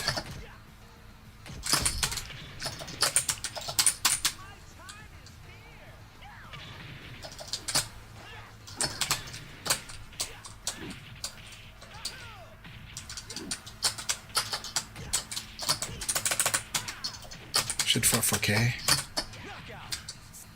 Got a 4-4K punish the dragon combo. Ready,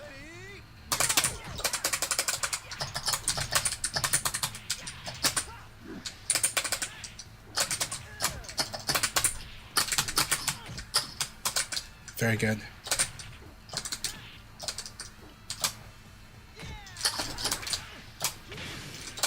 Yeah. This stagger is what will get you. You can't attack into it. You gotta duck and wait. ready, go!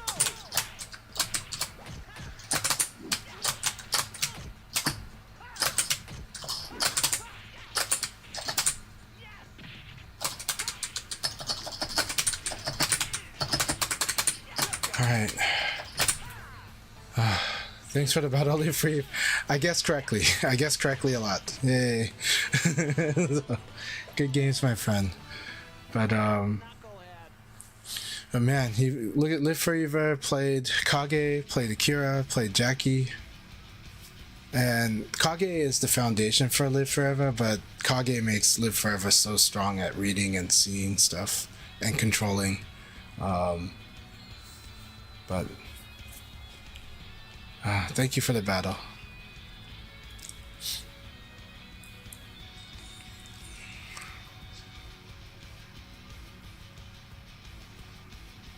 How strong is Leon on this? Leon is, well, everybody got improvements in this game, so everyone got better than they were in Final Showdown. But in the case of Leon, he got like quality of life improvements and a little improved, but not as much improvement as others. So it's like he drops a tier only because everybody else moved up also. But he's good. He's good in the game. He's solid, very solid, very good. So he's in great shape, but other characters have definitely gotten like a bigger boost. Not everyone, but some. So yeah. So he's strong and solid. But Leon has really interesting challenges as a character. There's a reason that a lot of Leon players play a little aggressive.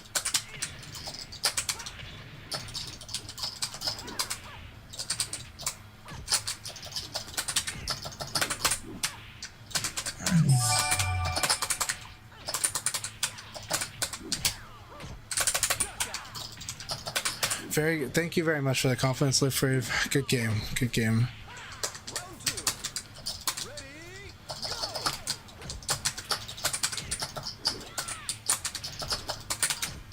go! Very good delay.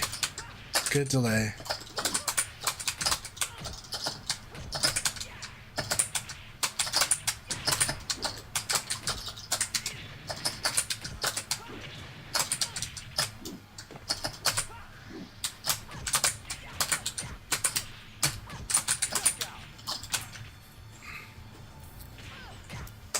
So Leon is strong as he's always been, but he's more of a he's like a very utility character but he has really good win conditions.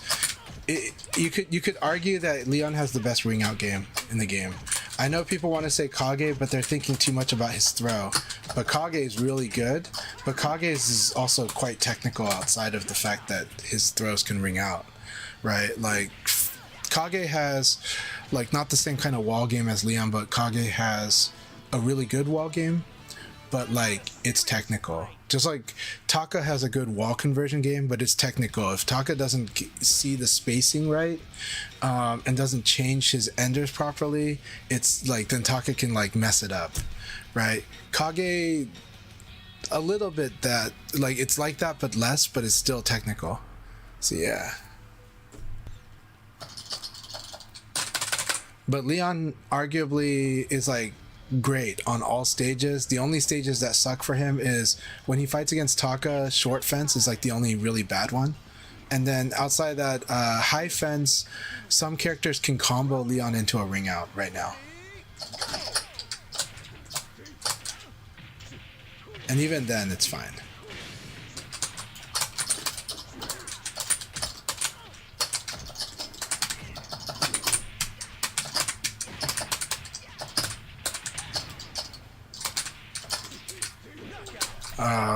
Good round, good round.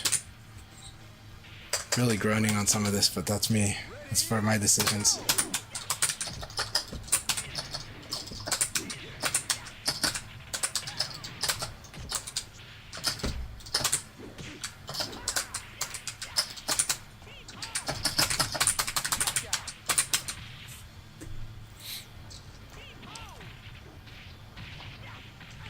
Round 3. Ready, go! Very good. Round 4. Ready, go!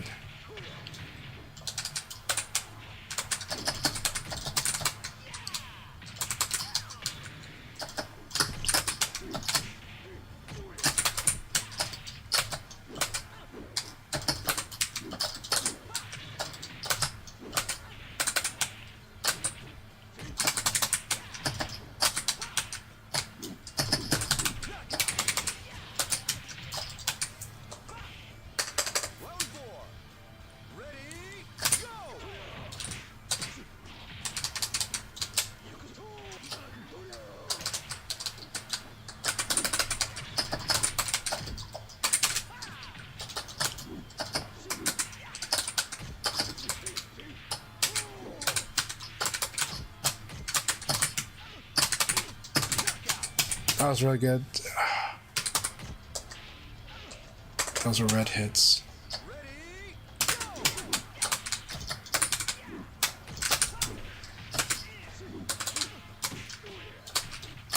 Ready, go! Very good. It's forward throw.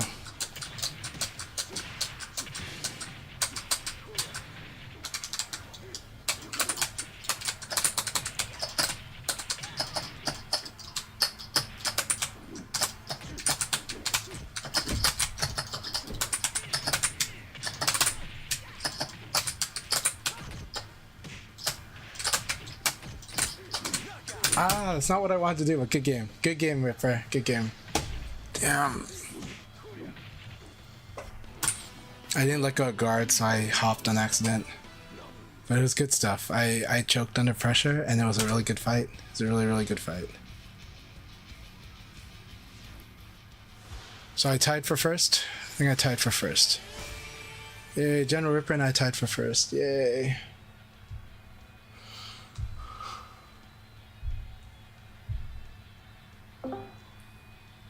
One round short to make it a triple tie for first place. Congratulations to all three of you guys. It's first, and third, but yes.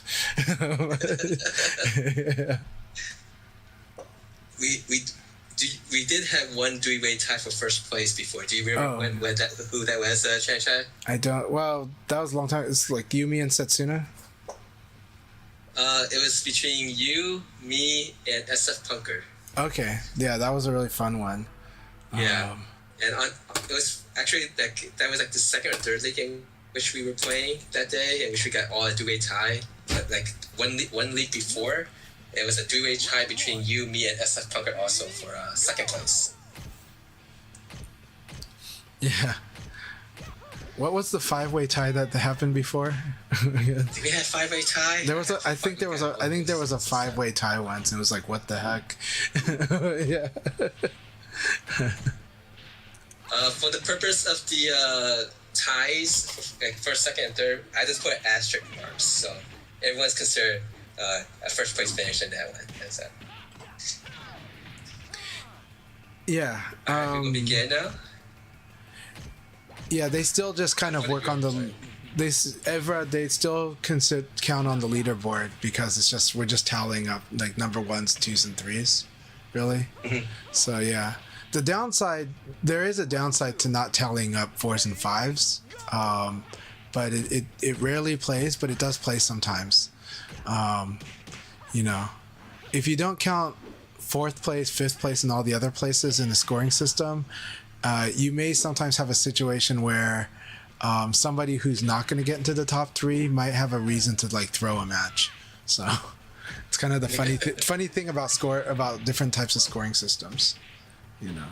So I explained it to Art Panda, and he was like really fascinated, but also surprised that I think about these things. And I'm like, well, it's not that I always act on them, but at the same time, if I'm looking at the long term, these do have an effect. And like one time last season, technically Live Forever would probably be number one or tie for no, he'd be like number two, but he might have because there was one time where his performance wasn't going to get him first, but it was going to get him second actually. But somebody else, no, he would have gotten first. But if I had beaten one of my opponents at the very end of the league battle, then Live Forever would get first.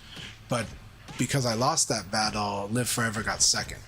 So you run into those situations quite in this type of point race, like medal races. And it's like you see this type of stuff happen in like Swiss format too, where the round robin, but in that case it's because you want to mess with the seeding. So you're like, well, if the number one team would prefer to be like seeded third instead of being seeded first because of matchup reasons, because they see the results, then they may have incentive to throw a match to make sure that they get out of pools, but they get out of pools as the second place instead of the first place. You know, so scoring systems are funny things. Yeah, that's games and gamesmanship.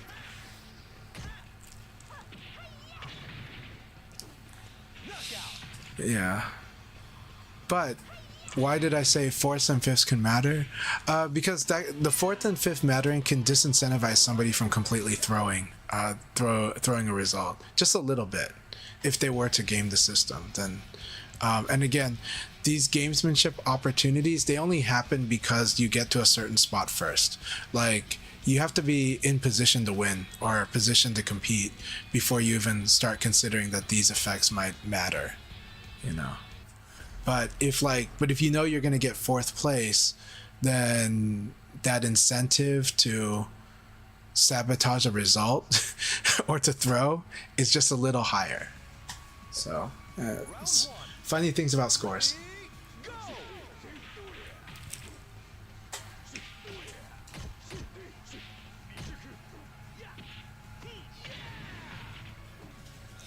All right, sorry. Are you busy with family? I'm guessing, Akai.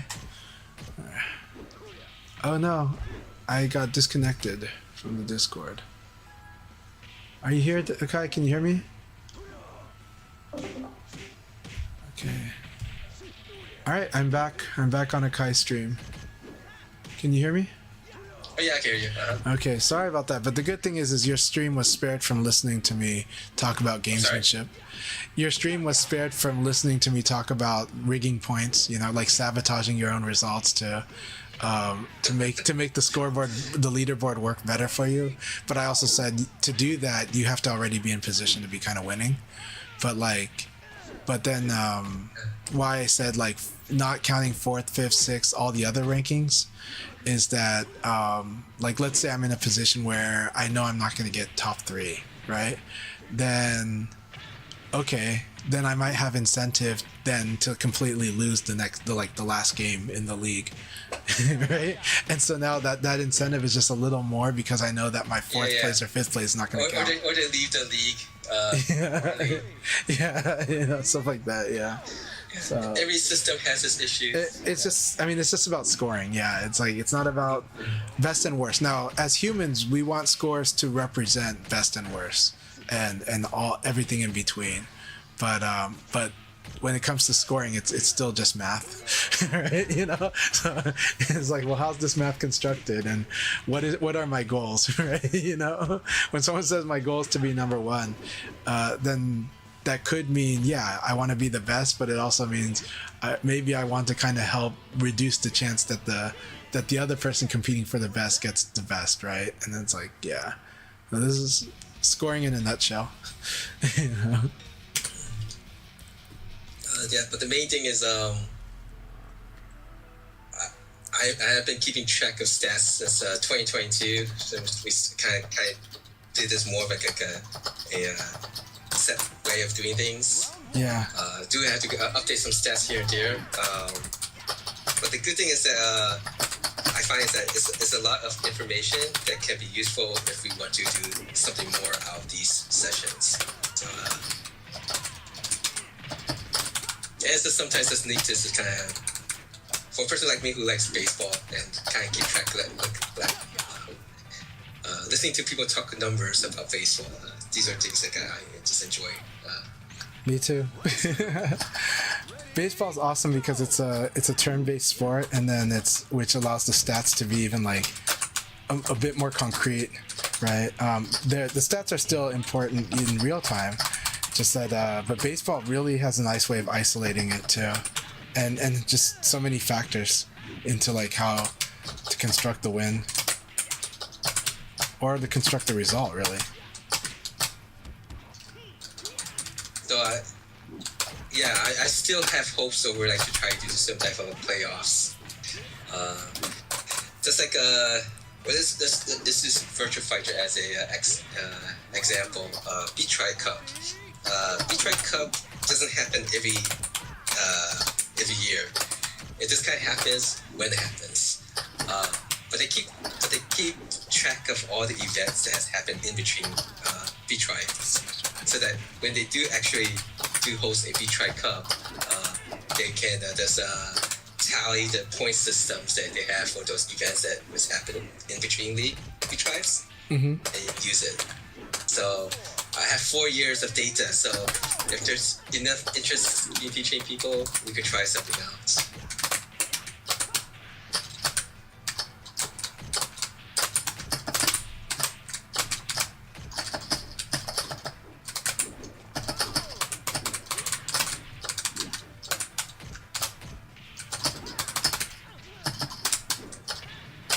I thought I was gonna get that throw. Good stuff. No. Good game, Life Rave. That was a lot of fun. That was so much fun. I like the interactions there, and I threw that, but it was really, really fun. That was lots of fun.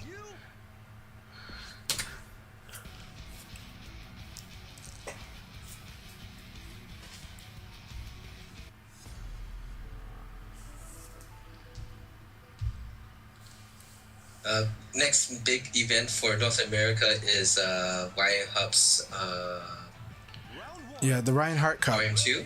Yep. North America edition. Make it very clear, Reinhardt is doing a North America Virtua Fighter Reinhardt Cup. It's going to be this coming weekend. Is the start of it. I believe it's a season type of thing, and it should be lots and lots of fun. Go ahead, sorry. Oh, no, go ahead. No, I just finished. Go ahead.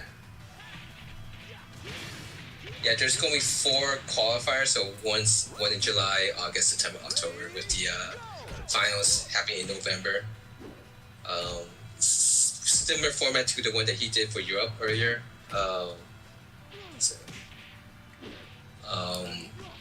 But this time, the top 4 for each monthly qualifier will advance to the finals. But he has did put a $1,000 prize pool for the November finals, and there should be some prize packet that he gives. So, I believe one of them consists of a joystick, because Kingo was telling me how he has another heavy paperweight. I see. He can send it to me. I'll be very happy. I think you were the first person to use that arcade stick he won a decade ago for my events. Yeah, but I enjoyed using it. That was a godsend. Because otherwise, I was gonna use a snack box micro otherwise, and I wasn't gonna be able to get as satisfying matches with the snack box micros as playing on like a Sanwa stick. So I was really grateful for that, and thank you for that Street Fighter Cross Tekken stick I got to use when I was playing with Kingo. So Yeah. and we were playing on the PS3, like he has a PS4, but we were playing on the PS3 just simply for that reason. So. Because we can play on the stick on it, so. Yeah. You had to use a bumper, yeah. But back then it was it wasn't Ultimate Showdown 2.0 yet, so it's the same exact game system. So. Correct. Yeah. Oh, that was a fun day of VF. I really wish I could have stayed more. You know. He did not like offer the option of like spending the night until we'd agreed and I'd bought tickets to the train and everything and made plans with family. Okay. So I was like, if you told me earlier, sure. You know, it's like. Yeah, so the Wild Heart qualifier 1 is Saturday evening. And so far 26 players have signed up. Excuse me. So I posted the link to the challenge also in the VSDC thread on the stream chat.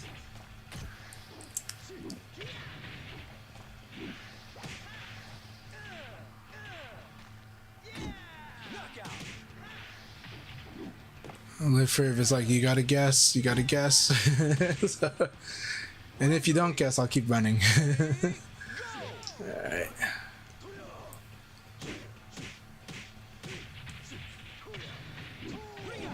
Let's see, and then let's see, 1, 2, and then 3 weeks from now, excuse me, 3 weeks from now, it should be the EVO, Las Vegas. Yeah. I wonder when I guess they will release the brackets like maybe a week before it, or hopefully they can release it earlier. I always like to look at those brackets. Yeah. I'm not sure when they're gonna release it, but the thing is having had some sense of the process, there's always updates and they keep track of all these changes. So yeah. The bracket, my understanding is the bracket should come out soon though, but we'll see. But on my stream, I already told my stream which Japanese players I believe are going to EVO Japan or EVO next month. Mm-hmm. Yeah, you told us yesterday too. Yeah, Saturday. that's gonna be exciting. I did not see any Japanese players sign up yet for the versus fighting events. So we see. Maybe they're waiting on results. I'm sorry? Maybe they're waiting on EVO results. I'm just kidding. It could be. You know? But they can't because the registration deadline for versus fighting is the end of July. So and the EVO is the first weekend of August. So I did see Nero sign up for it. I think he's highly favored. That will be awesome. Versus fighting. I really hope he can clinch it. I do think Europe is less likely to have the Japanese players, but we'll see. Good punish. Oh, that was good. Too slow. I do remember when they Sega had the Europe Cup, the Sega Europe Cup for Final Showdown. A few Japanese players showed up. But the EVO event is the bigger draw, I would say, comparatively.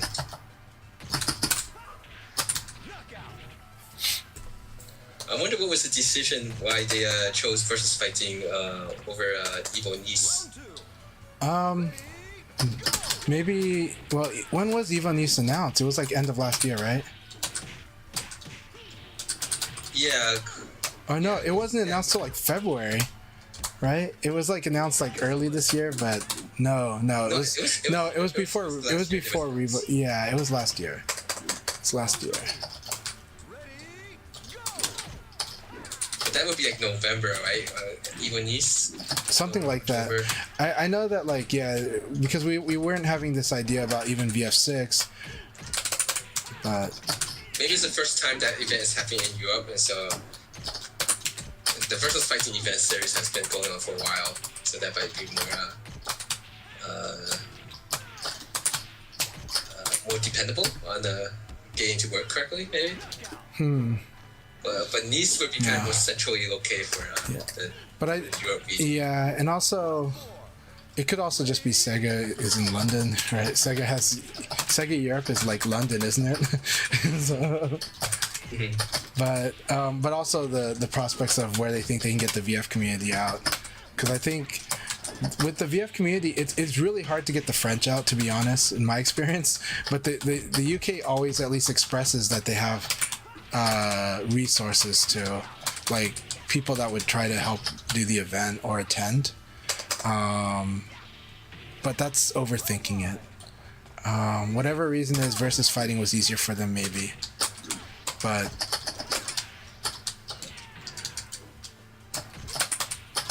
this is so much fun.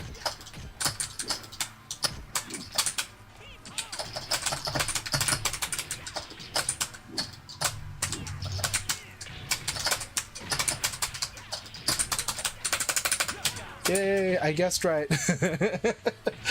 Good game. Live Free, that was too much fun. There's always so much fun. Oh my gosh. Thank you. Well, you're making me have to do 6 stuff, so thank you very much for making me do that. You know?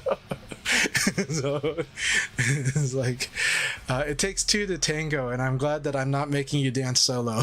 You know, because those first 2 rounds you were dancing solo.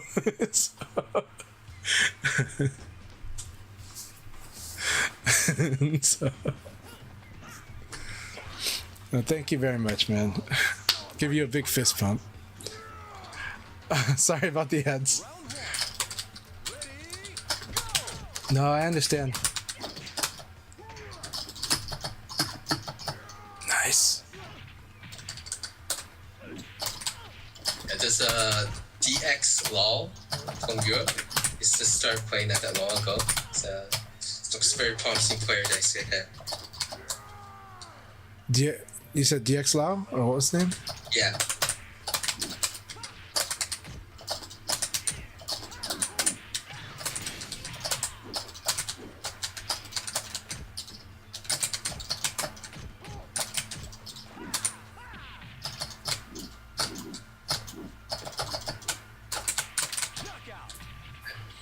Isaac, I need to go check something out. Yeah. So, Live Free, what I was saying was that the first 2 rounds, it was like you were having to dance solo, so I'm really glad that you made me have to dance good. That you made me have to, to tango, because it takes 2. But also, you were the one who made me play sick plays, and so thank you. But it was really, but I'm glad that you didn't end up dancing alone the whole time. So, because you were running that show in those first 2 rounds, tried really hard to play up to your level there.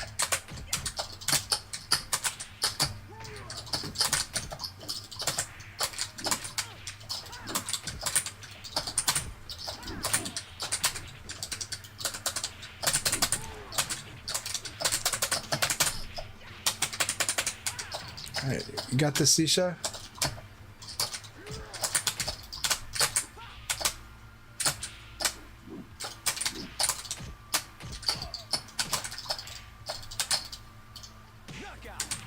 Alright.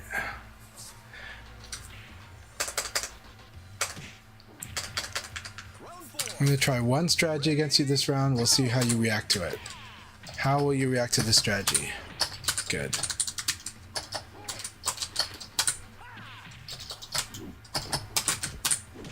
Good.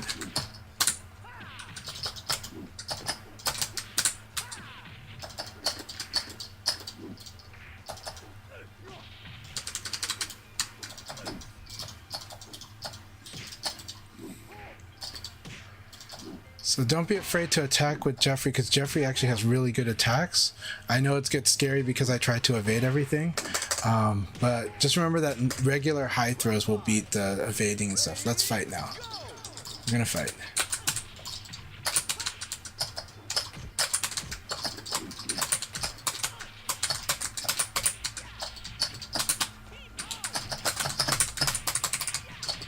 You can tech roll this. Alright, good game, Sisha. Good game. Kind of getting you back on that flow. I like your Jeffrey.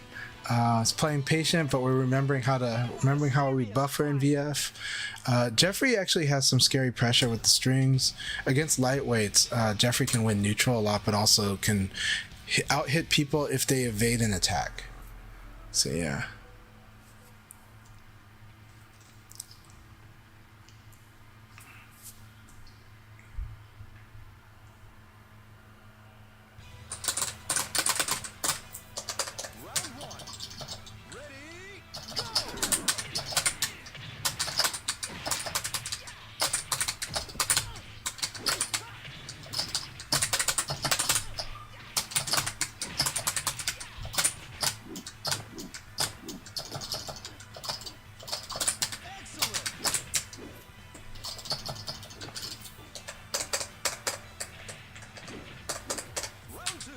That was scary. This is the last round for Europe. Also, it's waiting for the results.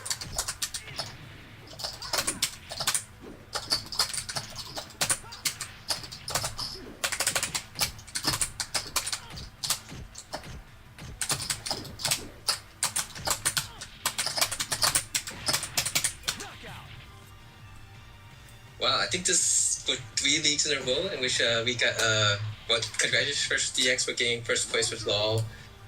Raging Mars and Llamas tied for second. So this is 3 leagues today in which we got a 2-way tie for second place. So congratulations. That is it for Europe. So you guys want to continue playing the room, please do so.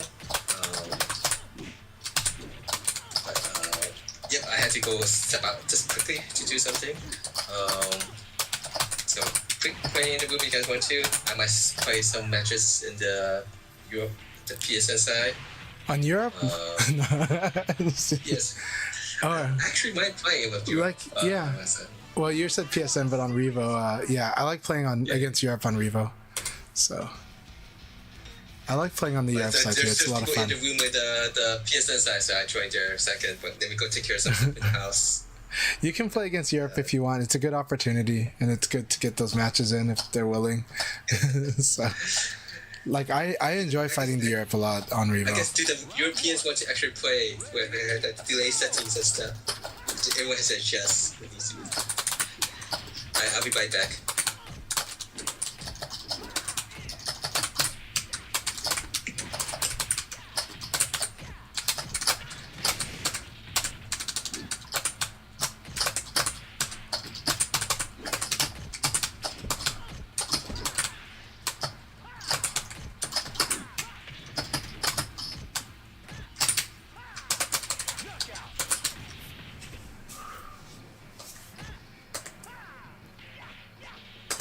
Live Free was getting back into that Jackie mindset.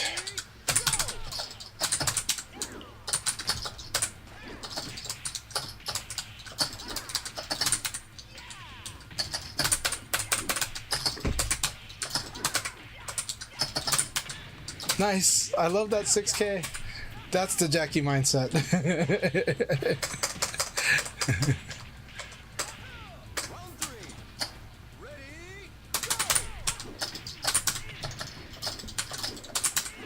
Oh, I thought this would hit.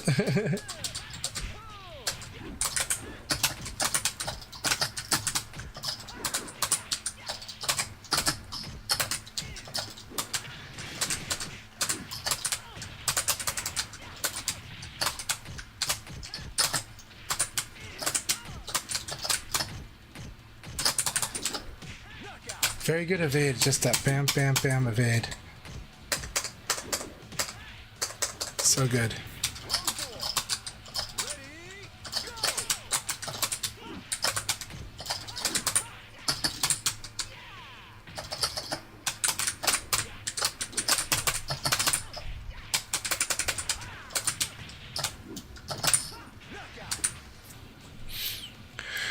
You're doing great, Scope Dodge, though. Yeah, Sarah's great. Keep it up.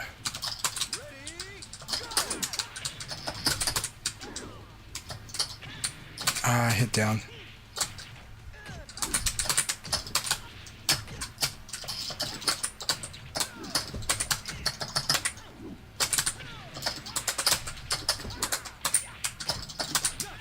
So good. That was such a fun game, Live for Eve. That was a really fun game.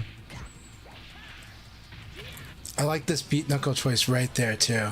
You blocked that and did beat knuckle without hesitation. That was really good. I actually have not dealt with that one and I like it. I like it.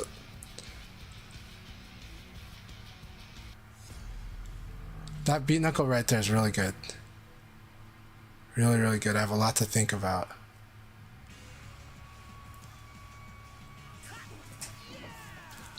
Let's talk more. Round one. Ready, go! Good use of the low.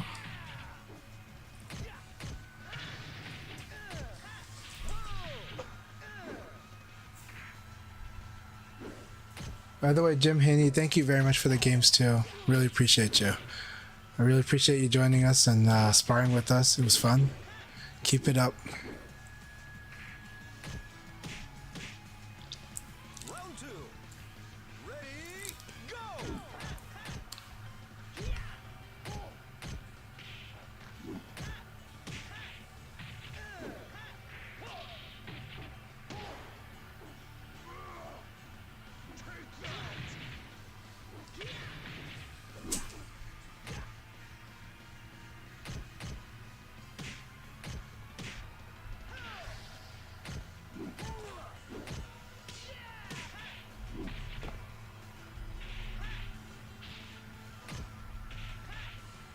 Knockout.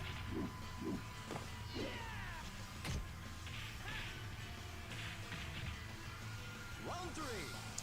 Ready, go!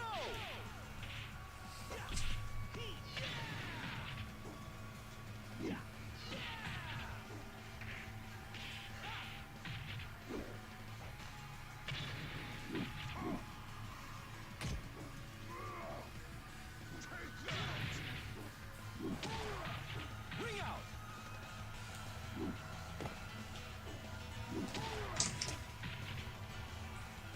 Round four. Ready, go!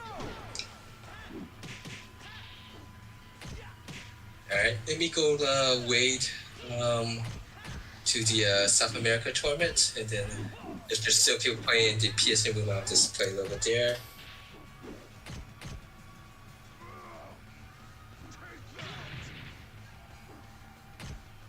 Knockout. Let's see.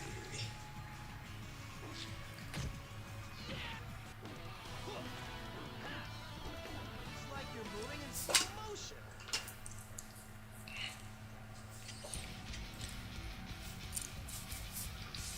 Again, thanks again, people, for participating. We'll do this again next week as usual.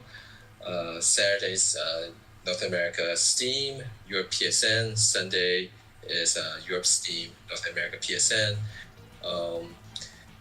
After next weekend, though, the last weekend of July and first weekend of August, I will not be hosting anything, as that's my annual family reunion time. All right. Again, thank you very much for everything, Akai. I really enjoy these. I look forward to them every weekend. And if I ever have to miss them, I feel very sad, actually. So I appreciate it. And they've helped me so much as a player, but as a community member too.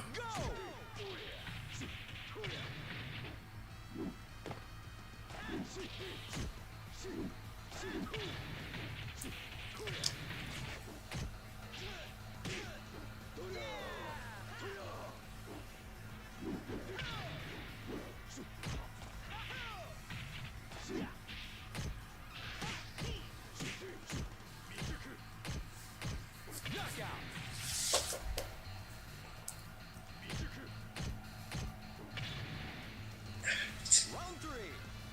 Ready, go! So are they letting you in the Europe room? Are you in? Let's see. Ah, So you jumped off stream already, Akai? Yeah, I dropped off share already. Yeah. Okay. Just finished waiting. So you Let me okay? go hook up my joystick. I think I'll get a match here. Knockout. Yeah, I want to hear how those matches are going in with the EU. Round 4. Ready, In the in the South America tournament. No, well, that too, but also like I thought you were gonna join the European players, right? Oh no. I don't think they want me to play. Really? Everyone will have to change their delay settings. As it's forced to be done. I don't think they want to play at the Really? 50 millisecond pin. They should take it off. Like it's a good opportunity and like it's very playable, but it's very playable. So in my experience, playing against Europe is very playable on Revo. No, I'm quite sure. I think it's playable too, but not at the delay settings. Which I think everyone will have to change their delay settings. And, I did hear a funny story yesterday. Play, so. I did hear a funny story yesterday because I was chatting with Adam Yuki, right? And he said that GT was the one to insist on doing because Adam offered to change the delay setting to 4, right, between Southern California and Florida. And and yesterday there was a lot of roughness, right? But GT really insisted and wanted to play on delay setting 3. So I was like, okay. What's the thing? Delay setting 3. Delay setting 3? Yeah, but if I was playing that match against GT, I would have said 4 would be the better way to play it. But GT wanted to play 3. East Coast to West Coast, like what's your usual pings for that? Is that like over 100? Yeah. It can be about 90, but on a really good one. But to Florida, probably not. Florida is probably 130, 120, 50. But yeah. But generally when we do cross country, we do that though.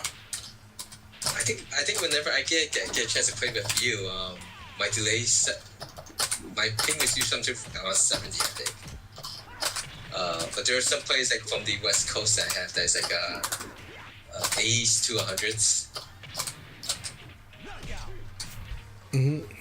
What is your connection to me usually? I think it was 70. The last time I played against him was like Yeah. 70s. So that's pretty good. That's because we're both on fiber. So yeah. Yes, fiber. Fiber is great. Silicon Valley is the Bay Area, right? In Northern California, they only just got fiber there this year. One of my best friends who used to work at Google, his wife still works at Google Search, and they only had access to fiber about this spring, in March. For the first time ever. It's ironic, with this, it's like the Silicon Valley, they have the infrastructure, but it's all used for industry, right? It's same for Arizona, right? Arizona now has a tech cluster, but all of that, and data centers, but all of that internet is only for, for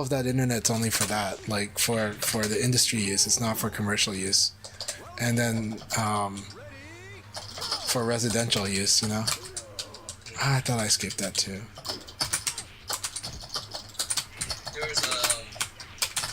I know we talked about this in the past with PlayStation to show that even if your home network has been upgraded to fiber, for those who complain about the encode PSN, just go try playing it Very nice. at a local vendor, a local venue which has business grade connection. Yeah, it's way better. Yeah. It does make. It wasn't that big of a change for me playing Ultimate Showdown with Red Wolf, for people that I have good connection with, with you and Cessna. Yeah.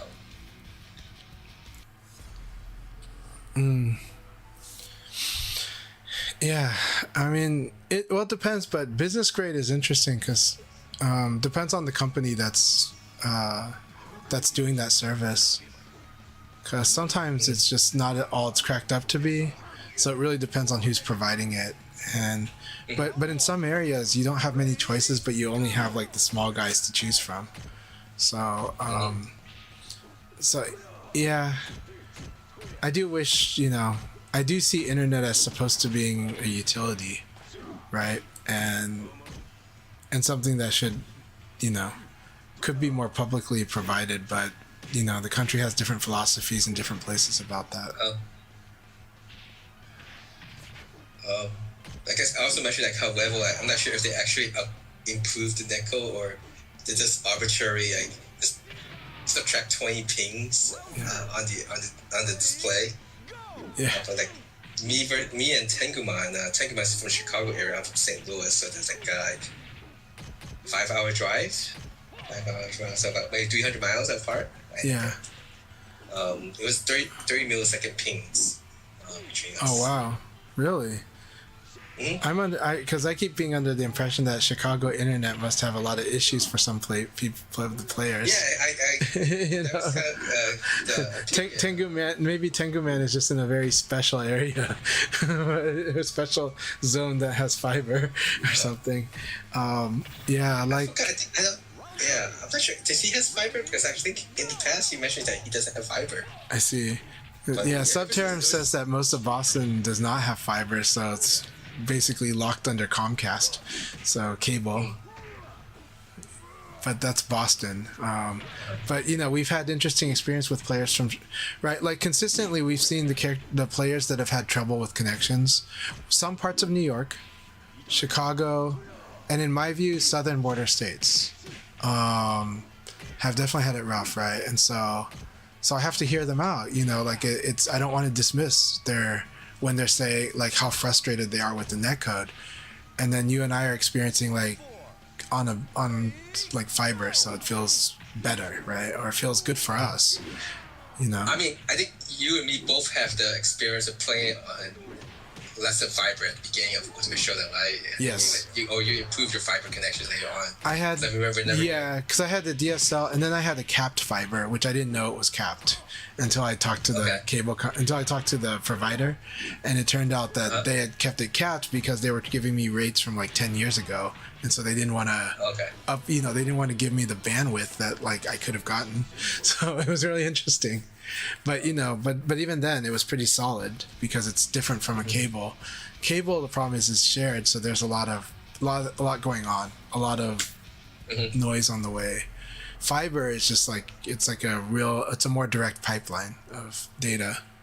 So yeah, so I was on DSL was always stronger than cable, but I had DSL, and then I had fiber. So yeah. And then upgrading it to gigabit was like, yeah, that was ridiculously even better. But it was good on DSL, but it had constraints because the upload was capped so much. But yeah, and so that matters a lot. Go ahead, sorry. Yeah, never. When Ultimate Showdown came out, I was playing on DSL, and it definitely made a big. And it was like only like a month or two afterwards, in which fiber was the neighborhood was being upgraded to fiber, so we would give it an option to get that, and it was a big difference. Yeah. It is a huge difference, and the thing is with fiber, it's not the same as just the bandwidth. It is the bandwidth, but it's just that clarity of signal. You just end up realizing the netcode just runs a lot better. With DSL, like I could say, like, for example, I was playing with Warney or Give Numbers. Like the first round, it plays pretty okay, but as time goes by, it gets worse. It just gets worse. That's also my experience though with Final Showdown too. Even on emulator, like when doing the Final Showdown on emulator, it kind of goes like that too. Like if you're on a rough connection, it can start out synced pretty good and playing pretty good for the first like 5 games, and then it just degrades over time. But this was also testing it on RPCN, which is the emulated netcode, right? But I also tested it with Wi-Fi from Texas, which was extreme. But I wanted to see like what the limits were. And that was the experience there, was that basically it might have taken us like 10 minutes to finally get it synced and working. Once it did, we could play like about maybe 5 games pretty good, and then after that it would just start to degrade until we got disconnected. So until it crashed out. So yeah.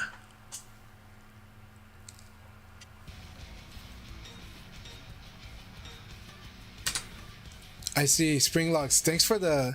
Springlog says that passive optical fiber is still a shared medium, but it has greater bandwidth than cable. So if all the people in an area, like in the street, like run a speed test at the same time, they'll impact each other. It's just that it's so fast. But yeah. I just remember when we were playing. Like wait, you were always asking your family to hey, not to use Yeah, there was a time. live chat or so ever while you play. Yeah, because there was a lot of chats to Thailand, so.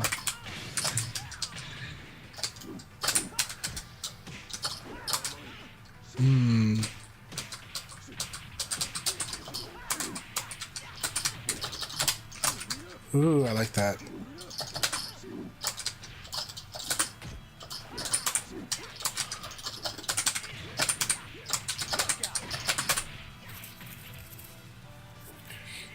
Yeah, but I guess for those who do not have fiber option, has rollback actually improved the people's play experience?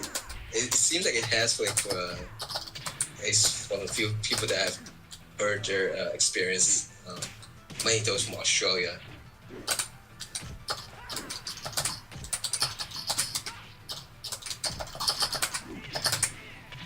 What was the question? I missed the first part of it. Well, for those who don't have fiber connection, like has rollback actually really improved the game experience for you guys, or is it still iffy the online experience? I'd like to hear what people say. And I mean, from what I remember them experiencing, I think it was clearly better, because a lot of people were just like clearly liking it. It's just that, of course, over time, there's going to be things that you realize you don't like with it, or it's not there. So I do think that the scale changes over time. So you see people getting more picky about it in a good way. Like, that's not a bad thing. But I think, like, if I remember clearly, the way people responded to the rollback was how much they loved it. And of course, the more people you have to matchmake with, then the more likely you're going to have a better connection. So of course, the problems that we run into are stuff like I should ask Jimmy and Jimmy's definitely a good one to talk European to. players. They would actually say they prefer the PSN delay base or rollback. But I'm not sure if that's still their opinion after since the game has been out for and has seen additional improvements. But I think for some of the European players that told me before that they prefer the delay based code. They seem to have switched over to the level, so I assume that they have changed their minds. Well, in the very beginning, I think you remember that the thing I liked about PSN was that it, like, I knew what was going to happen. Like, I didn't have any confusion or anything. But back then, the rollback was like, the rollbacks were more extreme, and the sound would go off and the sparks would go off, right? And now when the rollbacks happen, those things don't happen, so you don't get you don't really feel that lingering effect. And so the rollbacks get cut a little shorter. And so the rollbacks happen, but they happen less, and I think that's gotten better. But back then, I actually would say I liked both netcodes about equally, because there were things I was not liking as much. But I would say now I definitely like the rollback more. But at the same time, today I've made it very clear I enjoy playing today because of how thoughtful we have to be, and I'm still playing VF, just like I've always maintained about playing on PSN. Just that right now it's like the decision-making process is like relying less on like outspeeding people, right? And you can see it in the players too. Like everyone that's playing in the league today, it feels much more about decision to decision to decision, as opposed to like trying to hit the button first, and maybe some players just give up to that, but take a slight little adjustment, yeah. But at the same time, we are playing on that too here. We're just playing it much more with like either using buffering or movement, or we're still reacting. I mean, if you'd have to be lying if you said that Leaf Free was not playing with reactions, but he's also playing with like knowledge, like a lot. So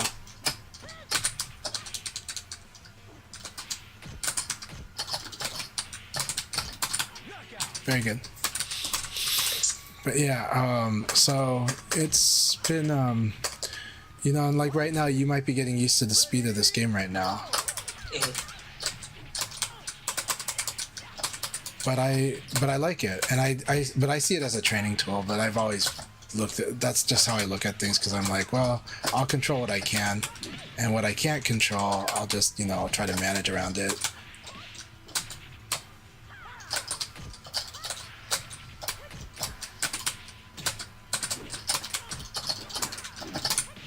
I really like these choices. I like your decisions here. Oh, thanks. Okay. Round 4. Ready, go!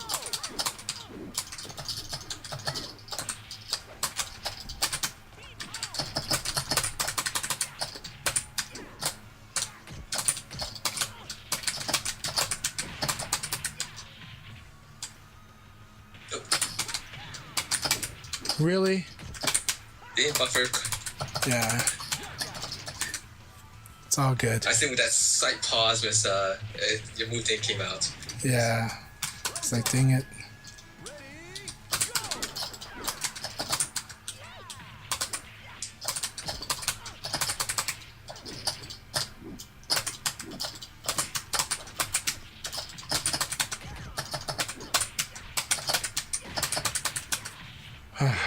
I got lucky there. I was like, yeah, I've got a win condition right here.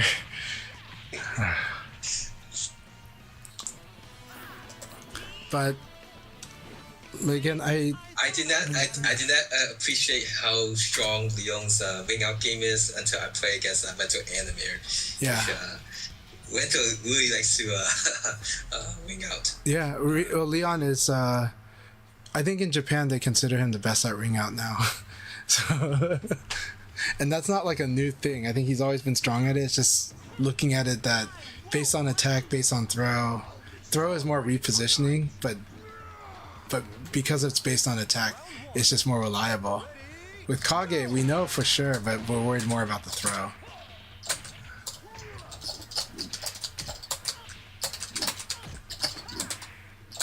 That was really good, Sisha. But yeah, Rental Animator's gotten very good at using the win conditions, the ring out, and the wall. So I know that he's been terrifying a lot of people at the wall, too. I haven't fought him in a while, but I always enjoy our fights. But I think my fights cause him to be very stressful. And the thing is, I actually try to play defensive against him, but the problem is my instincts keep telling me not to do that. Like, it just strongly tells me not to do that against him. Like, that if I do it, it's just really bad. And so I'm like, okay. And so it's hard. And so every time that I fight him, now we go back and forth like a lot, but it's very chaotic. And so he calls it like the Chanchai chaos, you know. And it's because like when because my instincts just tell me like it's gonna end really badly if I try to play like the more measured game against him. So I just kind of basically do a lot of gambling when I fight him. And yeah, it's very stressful for him. I know that. So He's carrying, I think, still in Japan right now. He did participate in the Asian offline qualifier. yes, I hope he had an amazing time there too.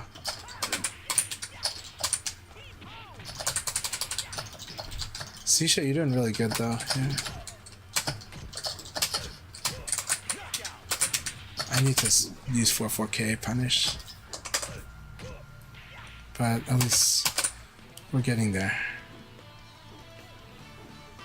Ah, shoot.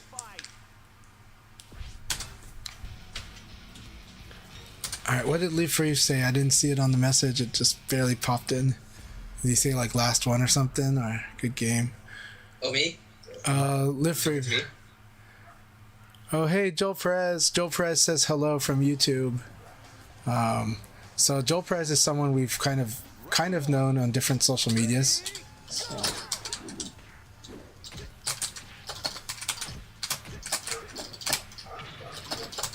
I like this so much. You gotta watch out for Jean's like side turn game too. It's just so nasty.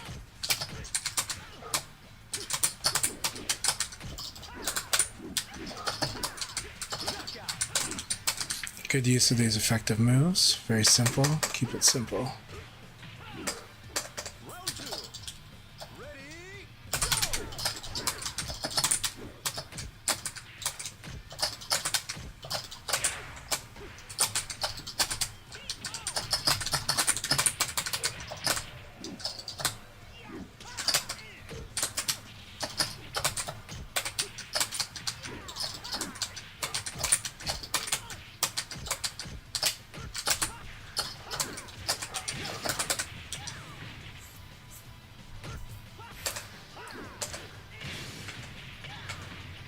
three.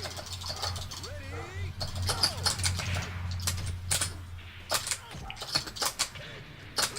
I like this delayed 6K. That sucks when you miss a tech roll.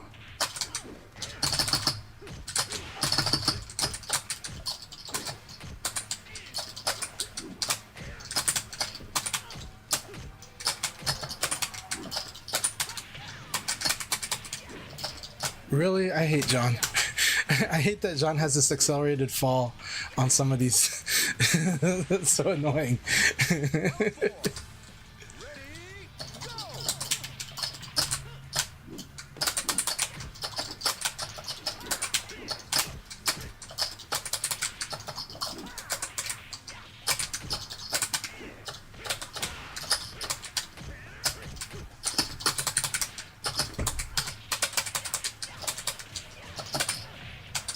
go. Knockout. Hey, Sisha, thank you. So Scope Doge says, good games, thank you, Chan Chan and Kai as always. Hope to do some more VF with y'all. Me too, me too. I love having you here.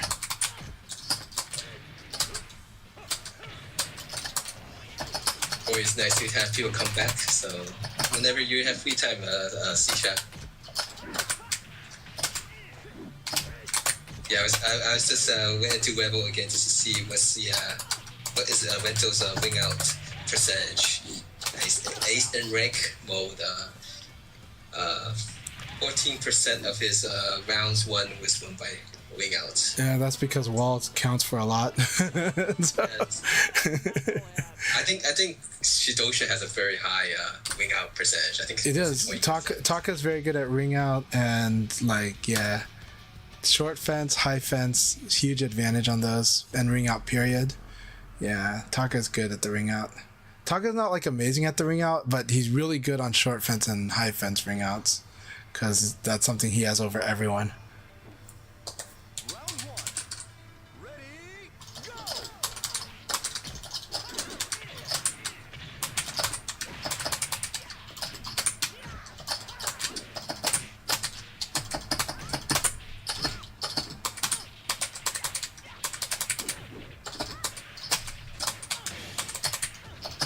Knockout.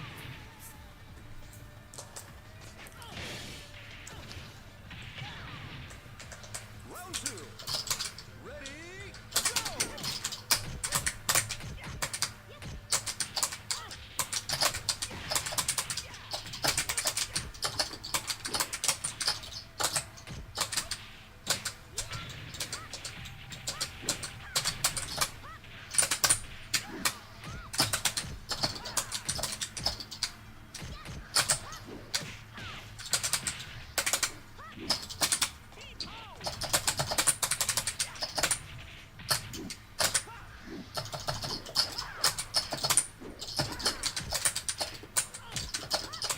Good sweep, good sweep.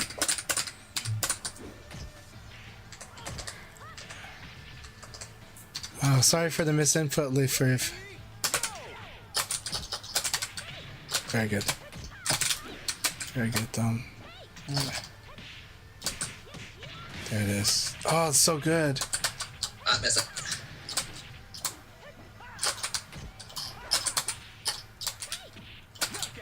Was I just too slow? I must have just been too slow.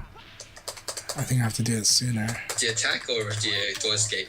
Well, I did a slow attack, but I still think that I could have, between those two low punches, I think,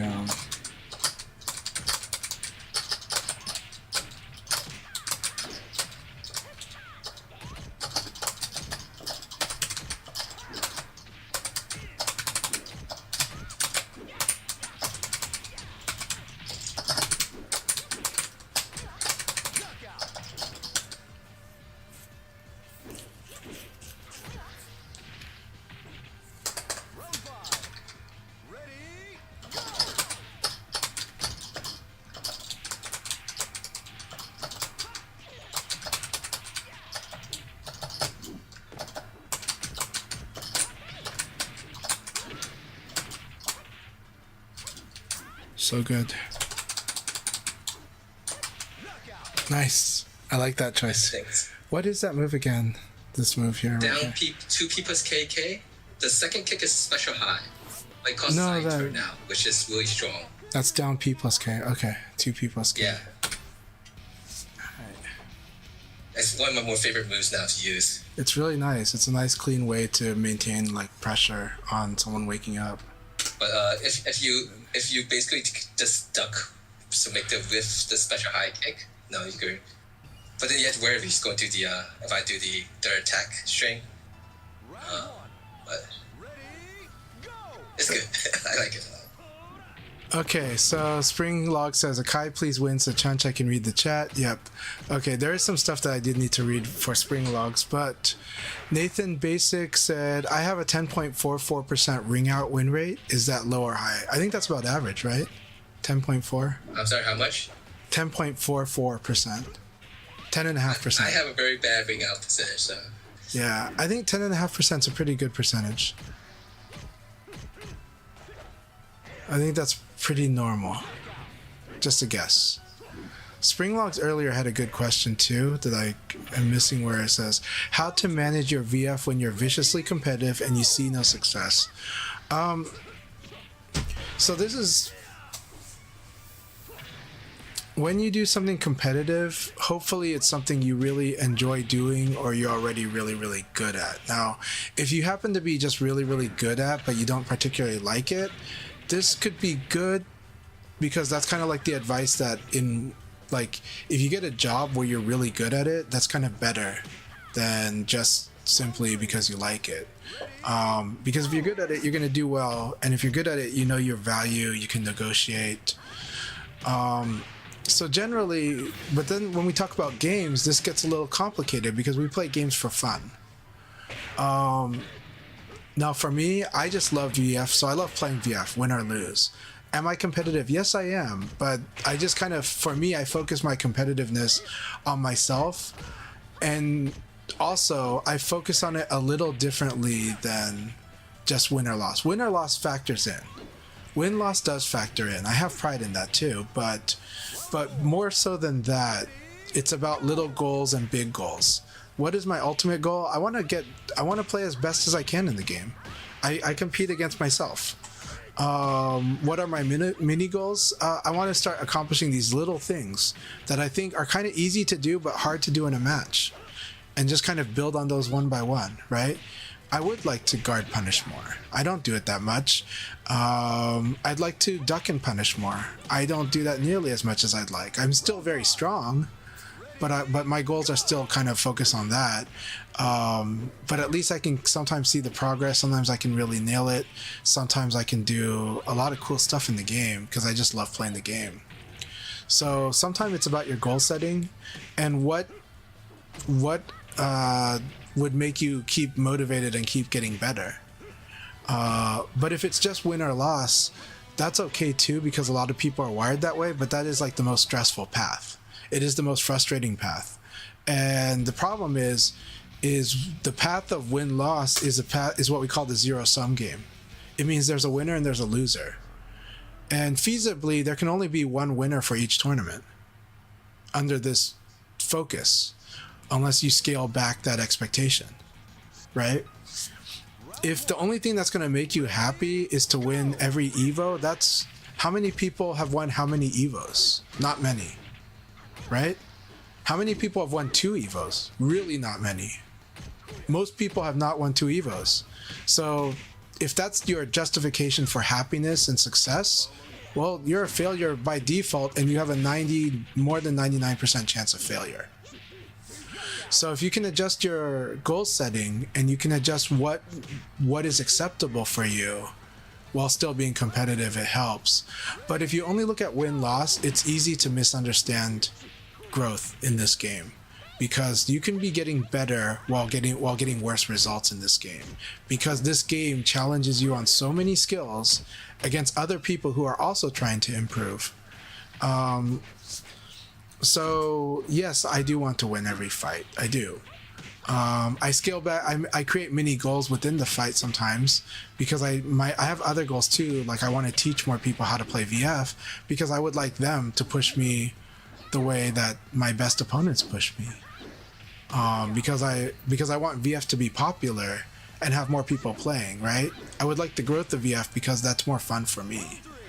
And then I would like to compete with all these amazing players too. If I only thought about the competition, then there's incentive for me to have less people play VF, right?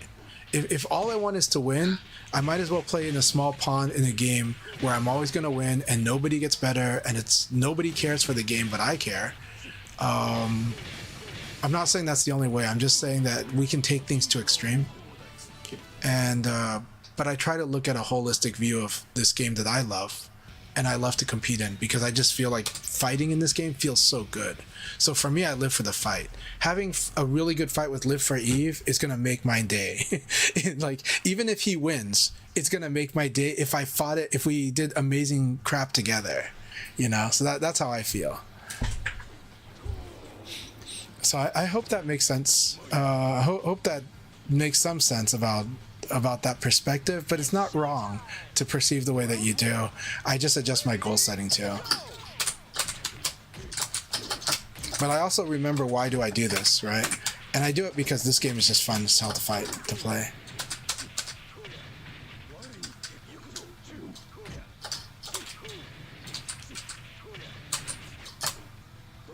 Very good.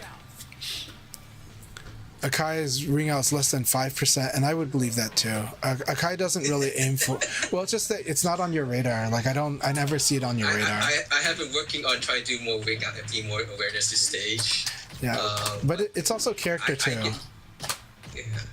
But I get wing out a lot by other people, and when I get to play a lot against Rento, it really skew my wing out percentage. Yeah.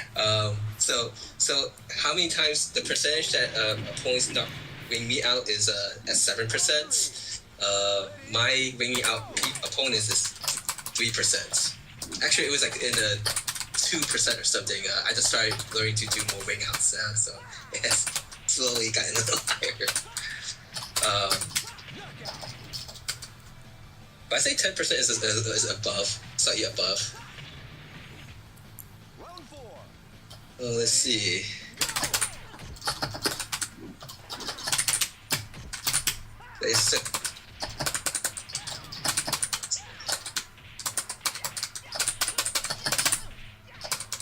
But like Gentleman Thief, he actually doesn't wing people out that much. He only wings people out by 2%. I don't think he would because he's afraid to bring himself out. Like he lowers risk. He's all about lowering risk so much. Have you watch Gentleman Thief get Nitaku? He blocks. He has -8. He will do nothing. So most of the time, he'll just stand there and watch what they do, and like at least in the early rounds. And so that's because he just wants to build the read, and he's not gonna like. It's more important for him to get the read, but also to play in a way that's kind of safe. Like so he doesn't get. I don't feel too bad. It's like Wardy and Gentleman Thief similar to me. Yeah. My controller. Yeah, Rodnuts doesn't really go for the ring out either. Yeah. I mean, I play Leon. Leon should go for the ring out, should go for the wall. So, go ahead. This is like numbers. He does have a decent. Well, he has a favorite setup too. So he has a favorite setup that like the Okizeme, and if you don't know how to break out of that, you're dead. Numbers. How much rounds he won by ring out is at 8.6%. This we're talking about Rebel now. He gets ring out about 5.8%. But I remember, I'm quite sure, at least the top player in North America, Hema.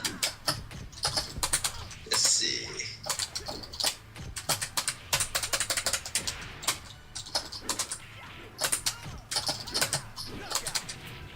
He wings opponents out 7.5%.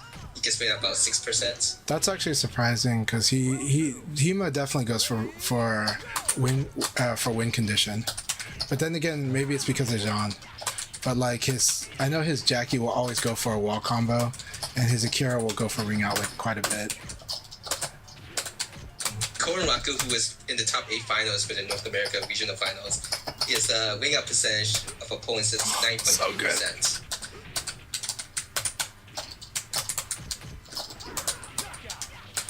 What is Konrock? Oh, Konrock is playing Kage. What is his ring out percent? 9.3%. I see. I win a lot by KO, so I don't know what my ring out percent is, but Once I look at all these other players, kind of give people an idea. So Nathan, you have a very high, basically you have a high win rate. You have a high ring out percent based on these. Bushido, who plays Taka, Should be high. his ring out 15? 15.6%. Yes, I was like, it's gonna be around 15%. And not just because it's Taka, it's because it's Bushido's Taka. Yeah, so Josha, who plays Taka, Jeffrey, Wolf. We're taking Akai away from the It's stats. my turn now, sorry. Yeah, Akai's like, stats go away. Quick, everybody, throw Akai stats during the middle of this match. His ring out percentage. Keep throwing Akai stats. He's been playing other characters, so his wing out percentage has actually decreased a bit. It's now at 11%. It used to be close to 20% the last time I checked. I have the anti-Akai strat now. It's just like while we play, I'll just call out random numbers. Be like 67, 23. You too. You know, this is like the anti-Akai tech.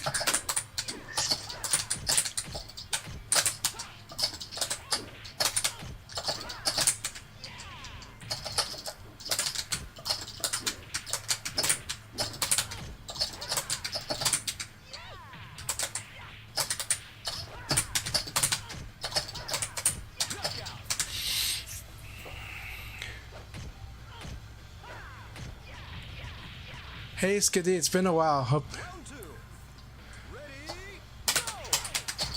Well, Live Furry is showing he can play any character, so he's at the point of like VF where he's playing any character.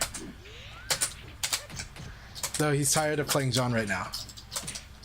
And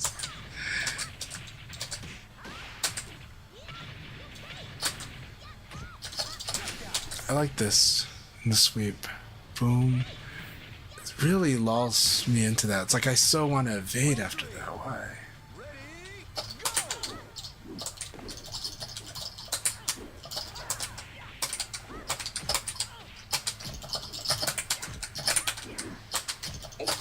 Yeah, it's super crouch. That's good to know that boy's low strikes. You need to. It has super crouch properties.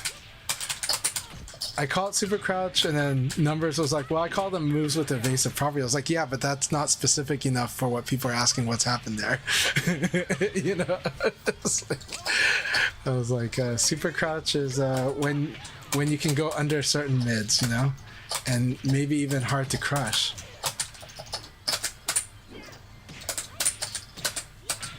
Alright, Kai's gonna nail me here.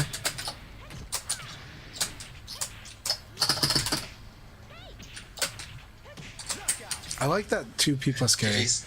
I really like that 2P plus K. Yeah. It's a nice meaty. It looks similar like a 3P also, so I think it kind of. Yeah. We can't tell if it's gonna be a low or mid. That's a nice. Well, you can kind of see it, but the problem is for me right now is I keep thinking you did it too early or did it too late, and I keep thinking I can get away with stuff, and it's like, nope, he's got the meaty. You know. So yeah.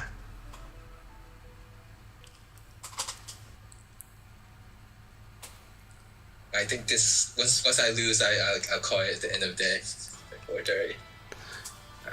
Crud, yeah. I will have to go soon too. I'm gonna go to a birthday You party. feed the kids, right? I did. I made French toast for them. I was fortunate to be able to figure out the PS5 issue, which was, you know, on my desk setup, it's you gotta have HDCP off, right? And so capture card.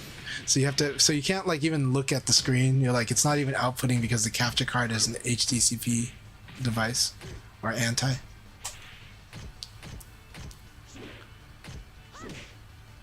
So I had to plug in my VR headset just to change the settings on my PS5.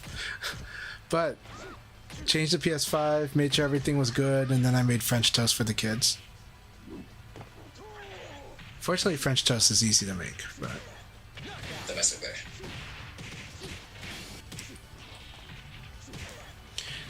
And Skadits, yeah, really good to have you here again. Hope you've been doing well. It's been a while. And how are you doing, Skadits? What have you been up to? Oh, we get like these two awesome Kagis here. Have I tried VF in a VR headset? Yeah, I mean, here's the thing. At my age, my visual is good for like VF, but like if I'm playing like in the living room even on a big screen TV, it can be hard to read some of the text. So VR is good for that. So the nice thing about VR is like feeling like you've got like a giant screen, like you're in a movie theater. And so sometimes if I'm playing like an RPG, even if I'm in the living room, I'll like put on the VR headset because the PSVR 2 has like a ridiculously long cable. So I can like just sit on the couch with the VR headset on so I can play an RPG and read the damn text. You know, so it is nice actually. Playing VF just feels like you're playing VF in a movie theater but fast. Yeah. The cool thing is that it can do like 120 hertz and stuff like that. And the PSVR 2 makes it look higher fidelity because it does, for games that support it, does foveated rendering. So the PSVR 2 has eye tracking. It sees where your eyes are facing. You guys did the runoff, huh? GG show. He's my nickname for him is Gatekeeper. He gatekeeps me from being rank. I see. Man, I play against him every time. I see. I thought I got him there, but it just went a timeout right there. So, do I think Sega will continue competitive support for Revo when new VF comes out, or what? Well, yes, because I do think, at least especially with the support of Japan in some regions, I think they are seeing overall a good thing about the VF Legacy project. So, as long as we're still supporting the VF Legacy stuff, then it's likely. But what direction they take, I don't know. But I can't speak for Sega. But it looks like there's a good likelihood that they'll continue support. But I do think Revo is built to be a promotional runway and a build up towards VF6. And I think VF6 is, my guess, it might be a year and a half away. And so because VF6 is probably so because we're looking at a year and a half to 2 years, then that means that VF5 Revo is going to be supported. They've made this year's open, the way that they promote this year's open championship structure feels like that next year there might be another one. To me. Now that's speculation. That's not them directly saying that. It just feels like it's built to be a 2025 thing, except that the finals might be in 2026. But then it's also like, but they're also looking at the structure they're looking at these partners as long-term partners, whether it's like NVIDIA, right? Because they're looking at NVIDIA as a partner, as VF6 being a showcase for NVIDIA in gaming still. And and they're still, they intend. Go ahead. NVIDIA and Combat is sponsors of the Open Championship too. Yeah, it's because of this sponsorship that they've got this prize pool. They're not, this isn't Sega just burning money for themselves. They're using sponsored money to justify, and they've got budgets that they've set for merchandise and stuff like that. And they're still trying to figure out like what the ground game should be towards VF. Now VF6, I expect to have a very different ground game. I think VF5 Revo is what can we do with what people know of fighting games community. What can we do with Virtua Fighter, despite its position in the fighting game community? But I do think that VF6 is a mainstream product. I think that game, while it's aiming to be a great, amazing fighter, and I think it's going to change fighting games going forward. I think VF6 is going bigger, but I do think what they're doing with Revo and the netcode and all these features are helping them on the more competitive side of VF6. We'll see. Now, if you take the words of the producers themselves, I think that they've been pretty, for the most part, honest in what they've been saying these last several years from the interviews. I think so too. It's like even when the new VF project is released, I think this is the new VF project person commenting, basically saying that you can see both new VF and legacy VF having, national tournaments at the same time. But I gotta take a call right now, though. Okay. Back.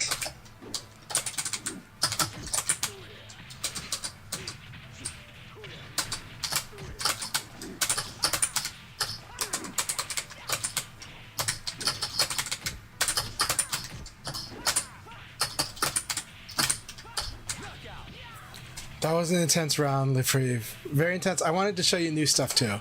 So I hope you enjoyed the new stuff.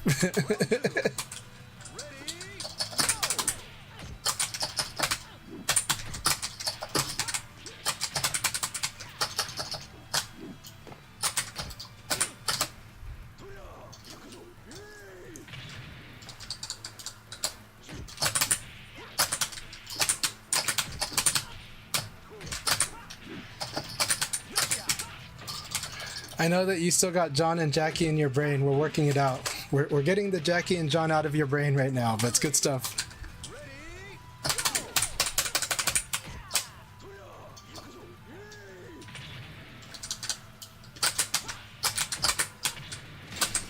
God, I hate that.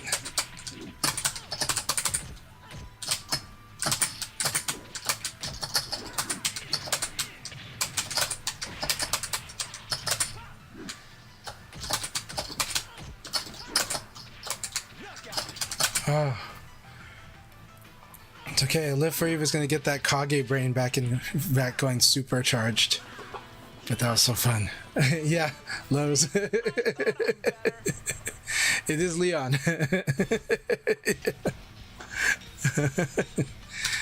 Oh.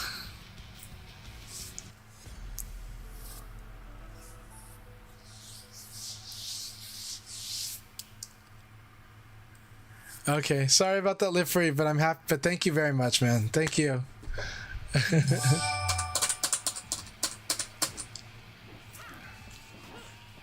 Tricky, thank you so much for the raid. I really appreciate you so much. I hope you had a good stream.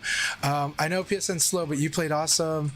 Sorry that you had to disconnect on a crucial match, but hope you're doing great.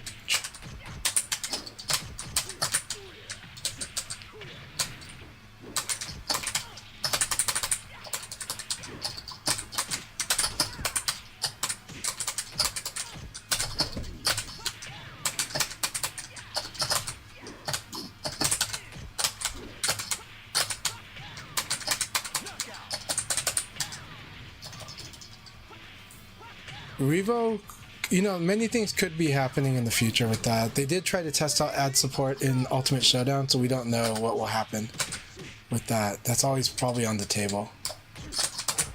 But maybe it'll work better with VFTV.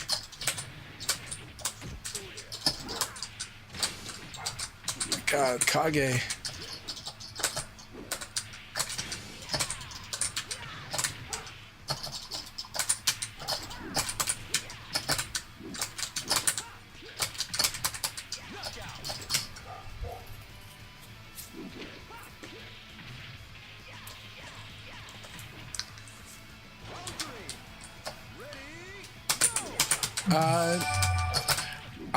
I don't know when we'll get Revo, but I think it's gonna be this year. I just think it might be later this year, but I'm not sure.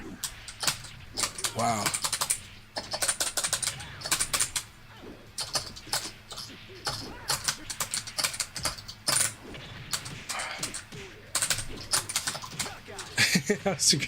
This is a mid. It's a mid. How do I think VF6 complete? Well, I think it has to focus on new players, period. I know that that's not what veterans want to hear, but I think VF6 has to, and I'm okay with that. Like, it might not be even my VF, but let's hope it is. Let's hope it's going to surpass expectations. But I do think that that it's totally going to be focused on the way that I've said it before is think about Monster Hunter. Monster Hunter has been a huge property in Japan for a long time. Popular on the portable systems, more popular on portable than on console, but it was huge in Japan. But outside of that, it always struggled, right? And until Monster Hunter Worlds. And Monster Hunter Worlds actually listened to a lot of what people said Monster Hunter should be for the West. Like it was still very much Monster Hunter, but it still addressed a lot of like concerns that people would say about Monster Hunter. And so it made it more of an open world. It made it quality of life changes. It made it just, it really nailed down. It had to deconstruct what Monster Hunter was and then make it into kind of what it became with Monster Hunter Worlds. Now, do I think the newer Monster Hunters after Monster Hunter Worlds are better? I wouldn't say that. I think they're their own flavors, but I don't know if they've captured the magic of Worlds. But Wild is really cool. But I think the new Virtua Fighter I feel like that's kind of like a Monster Hunter Worlds. I feel like it's like a Battlefield 3. Battlefield 2 is a huge favorite to many, and Battlefield Bad Company 2 is another favorite for a very niche group that loved the destruction, loved like that the sandbox was destructible. That's Bad Company 2. Battlefield 2 was really cool PC gaming of the 2000s, and like had an awesome concept, right? Laid the groundwork. But Battlefield 3 was like when you actually started putting this thing as like, well, it's not Call of Duty, but you put it in that you were comparing it to Call of Duty. You're like, this is a AAA big game for this, right? And I love Battlefield 3 and 4. Those are my personal favorites. So this Virtua Fighter 6 to me is like Battlefield 3 and is like Monster Hunter Worlds, and is like, this is where people will love this game and start looking at it in this way. Does it mean all those people stick? No. But it is what is counted as success, and it is what brings the franchise forward. And it does, and hopefully it still retains the right elements for us to just love the game and think it's amazing. Even though, yes, there are people during Battlefield 3 was insanely successful. But yes, there were people that are like, this is not Bad Company 2. I'm unhappy. Yeah, that's true. There are people like, this is not my Battlefield 2. They're unhappy. There are people that are like, this is not Battlefield 1945. But you know what? Battlefield 3 was loved by a ridiculous amount of people, and it is really good. It is really, really good, but it is on its own metrics. So yeah. And so Battlefield 3 didn't have like a great story. I'm going to take a break. Battlefield 3 didn't have like a great story, but it did have the story mode. Now, I actually believe that VF6 will have a really cool story. Is it going to have the most amazing story? No, it's not going to be great literature, but it's going to be compelling. It is going to give the general public what they say they wanted, to be interested in the characters. And that's what's more important. What I like with Virtua Fighter 6 right now is that they've been stressing the art and story. What did they do after the short reveal? Well, one, we know that Akira looks different, and he looks cool. He looks like Ip Man in The Grandmaster, right? Then we see what looks like Sarah, but then what happened that same night? Sega's review was, this is Stella, it's not Sarah. That's telling you, that's story. That is like, this is a story. You want to know, like, you might not care even about Sarah or Stella, but now you at least know that there's some story here, and that we're going to explain it to you, and that this game is that there's a narrative hook. And then the wolf, right? There's a whole backstory to Wolf that they were giving in that teaser, in the WWE style announcement, right? That he left either in dismay or in disgrace, right? Maybe he's a heel. Maybe he's done a heel turn, right? I don't know that. I'm not a pro wrestling fan, so I don't know what everyone's talking about, but I get the idea, right? Apparently, Wolf is having an evil arc, maybe, or at least a rebel arc. So yeah, controversial retirement. So they are stressing the art, they are stressing the story, and that tells me a lot. Like, who would have thought, when you're going to market VF6, you're going to stress the story? Who would have thought that until this year, or until last December? It was like, okay, they're serious about this. Now we'll see how it turns out, but I believe in it. And especially when they're using RGGs, we like to believe that RGG is at least solid on pulpy narratives and certain kind of narratives and storytelling and a world building, right? These are the strengths. So we'll see. I do think I'm open-minded to stagger being changed into something like Tekken's throw escape, but or like something similar to that. But I personally love stagger, and I think stagger can still be done in an accessible way. I just think, but I think, look, I think VF's competitiveness can still be accessible, can still be, what's the term? I think you can onboard the player just through the normal experience, just through playing the story mode. I think you can actually onboard just by giving activities. Mainly if you have a fun single player mode that's like quest mode, or even it's not single player, it's not multiplayer, it's both, right? When you play quest mode, wouldn't you like to play quest mode and sometimes it's players, sometimes it's bots, but the bots are so good you don't care? That's how you play Marvel Snap. That's how you play a lot of card games now. And that's how you play a lot of mobile games. And I don't want VF to be a mobile game. I'm just saying that you can blur the lines between single and multiplayer. And it can still be offline too. But you can blur those and make it fun, because Virtua Fighter Evo's quest mode is like the best. Virtua Fighter 5's quest mode is like almost as good. But the quest modes were amazing and you can do more with it. And in that process, there are ways to get the player to really get it that they should do certain things without being so forceful. There are good creative ways to kind of get them to, if they want, they can opt into the serious training, but they can gradually do stuff like, what is the replacement of stagger break technique? Because I do want some sense of semi loss of control, or semi like, I need to break out of this thing. And I think that's a really good element of VF. I think that is actually really worthwhile, right? But I also think, now, I'd had ideas in the past too, like, you know how Tekken 7 had like a slow-mo for like kill shot? Like, and you didn't know if it was going to kill or not? And I like that, but I don't want that in VF. What I did want in VF though, is if like, imagine if there was a mode where a beginner could play against other beginners in a VR-like mode, not on actual VR, but like in the game, lore-wise. They're playing with like a chip in their head, training them how to fight better.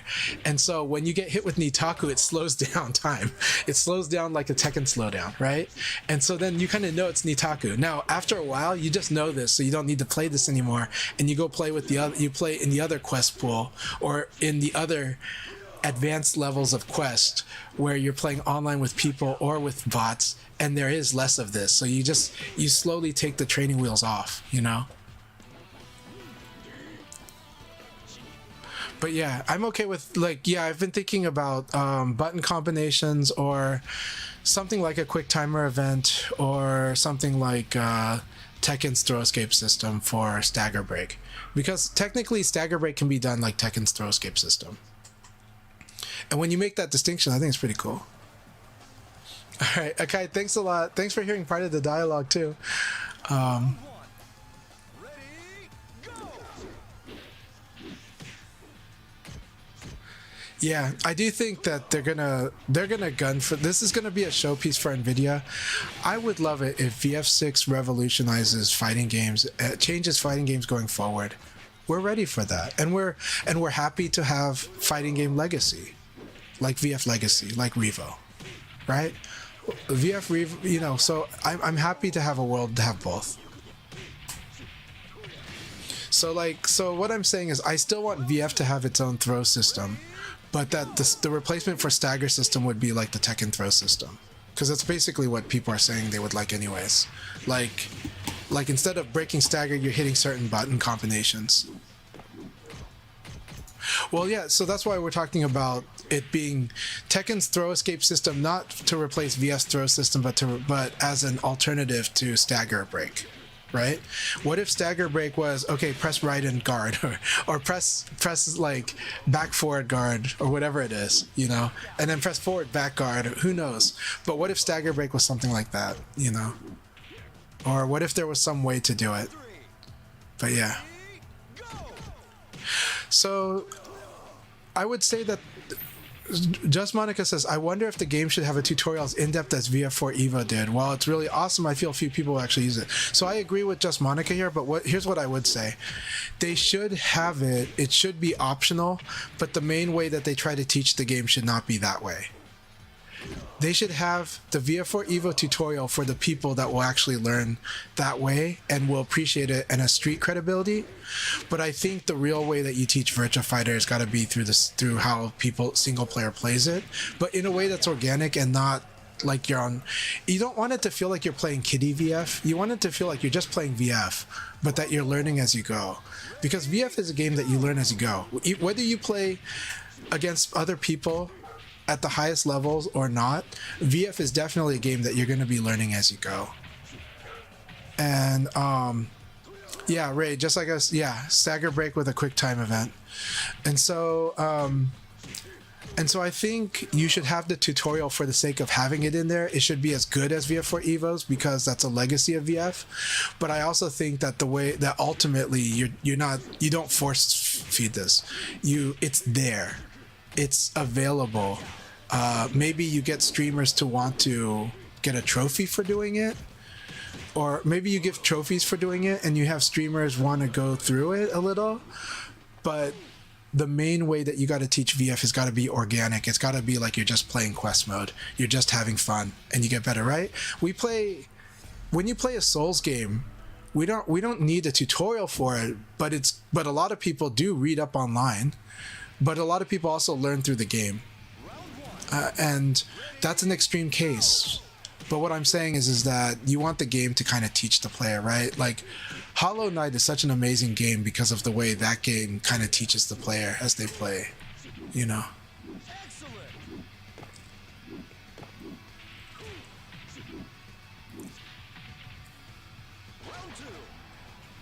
Yeah, controllers are now expensive, so this is a deal. This is a big deal.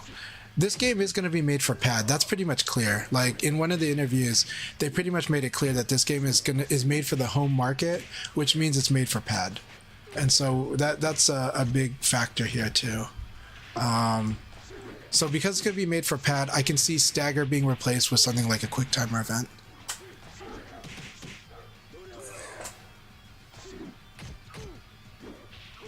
I still am going to play this game on stick. I mean, I'm the type of guy who plays anything that looks like an arcade game on my modern console, like on stick if I can, right? So that's just me. But I'm likely to play the new VF like it, unless the game really forced my hand and said you have to use analog controls.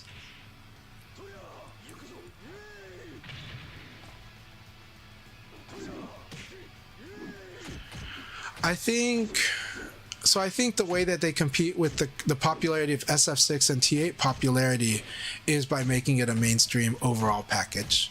I think by making it look cool, make it look gorgeous, take fighting games forward, not backwards. Here's the thing, as a fan, as I've said before on my stream, because they did VF5 Revo, Ultimate Showdown and Revo, they've given me, as an old head, kind of what I want. So they are free, to me as a fan, they are free to do whatever it is they feel they have to do with VF6 because it's made for people younger than me, and I hope I will love it as much. I do. But this is my old man game, and I will stick with this game if I'm not happy with VF6. And Revo has given me insurance, right? Because I love this game. Right? If I didn't love this game, I wouldn't be playing it still. And I'm still teaching new players every month. I'm teaching new players. So I'm very optimistic, but as far as VF6 goes, I'm excited. Let's see what they do. It's a new era. It has to be. Because we can't just make it. It will be a failure if it just does the same number as previous VF games. It has to do more than that. And Sega is making a big gamble, so out of respect for that gamble, they got to do what they got to do with it. And for me, the legacy then will be that new people will love Virtua Fighter, and that Virtua Fighter continues to live on probably past my life, you know. But I would be excited for that. So, are we getting anything at Evo? In my speculation, I'm not expecting anything more than like just seeing like what we saw at Evo Japan. So I think we might get a teaser with art. We might get a featurette. By the way, there was a really cool featurette that was released during Evo Japan. And so yes, we saw the ad with Wolf, but the art, there's an art featurette that's really good. And so you should go onto the official. You got to look it up as official Virtua Fighter, but on the official Virtua Fighter channel on YouTube, if you scroll down, you can find the art, the featurette for Virtua Fighter. It's good. They talk about the motion capture. They show you some stuff. They talk about that they are really. This is not low budget on the motion capture. Okay, I gotta go. We're taking my family to a birthday party, so I'll catch you all later. That was my wife, so it was my gorgeous wife. So we're gonna go. I'm gonna go out with my gorgeous wife and my cute kids, and we're gonna go have fun at my cousin's house. But thank you all so much, and I don't mind telling the world that I have a gorgeous wife. So, so let's see here. Gotta flex once in a while, you know. So we're gonna try to raid here.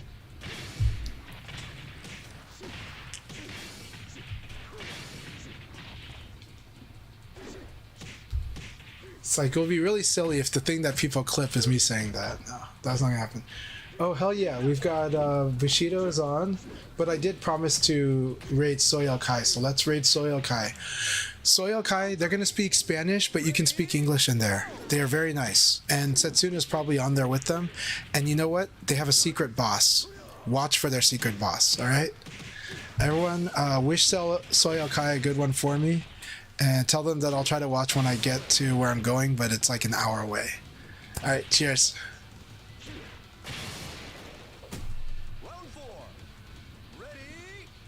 I do think playing on the alt controllers is fun. We can do like, the hard part is you can't regulate it, but I was joking that it would be funny if we did a day where everyone had to play on the Steam Deck with like on Wi-Fi and on the Steam Deck pad.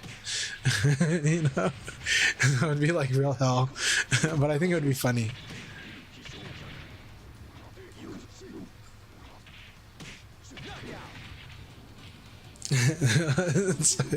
Nala's like, that's not what I was talking about. So it's like, sorry, Nala.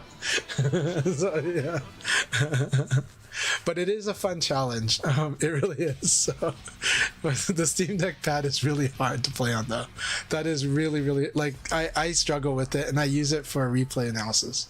All right, cheers, everyone. Have a good one.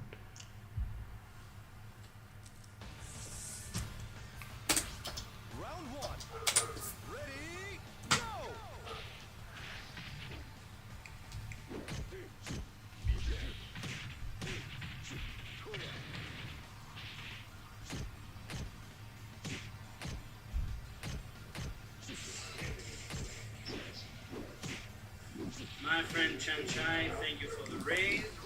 I'm focusing right now. I'm trying to be Boliviano. Welcome everybody. Let me focus for this match. Please, thank you very much. Round two. Ready, go!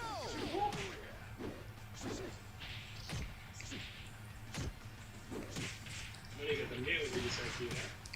Thank you very much, Monica. Very good at kill player. So let's versus 1-3.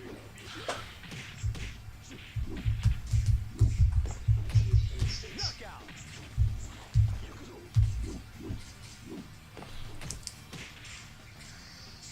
Round three. Ready, go! Parte de ese launcher y welcome Chan Chai, my friend. Kencha, you're gonna have to fight one of these guys at some point. They want some real matchup, so we'll get you as a final boss at some point. Es un mal castigo al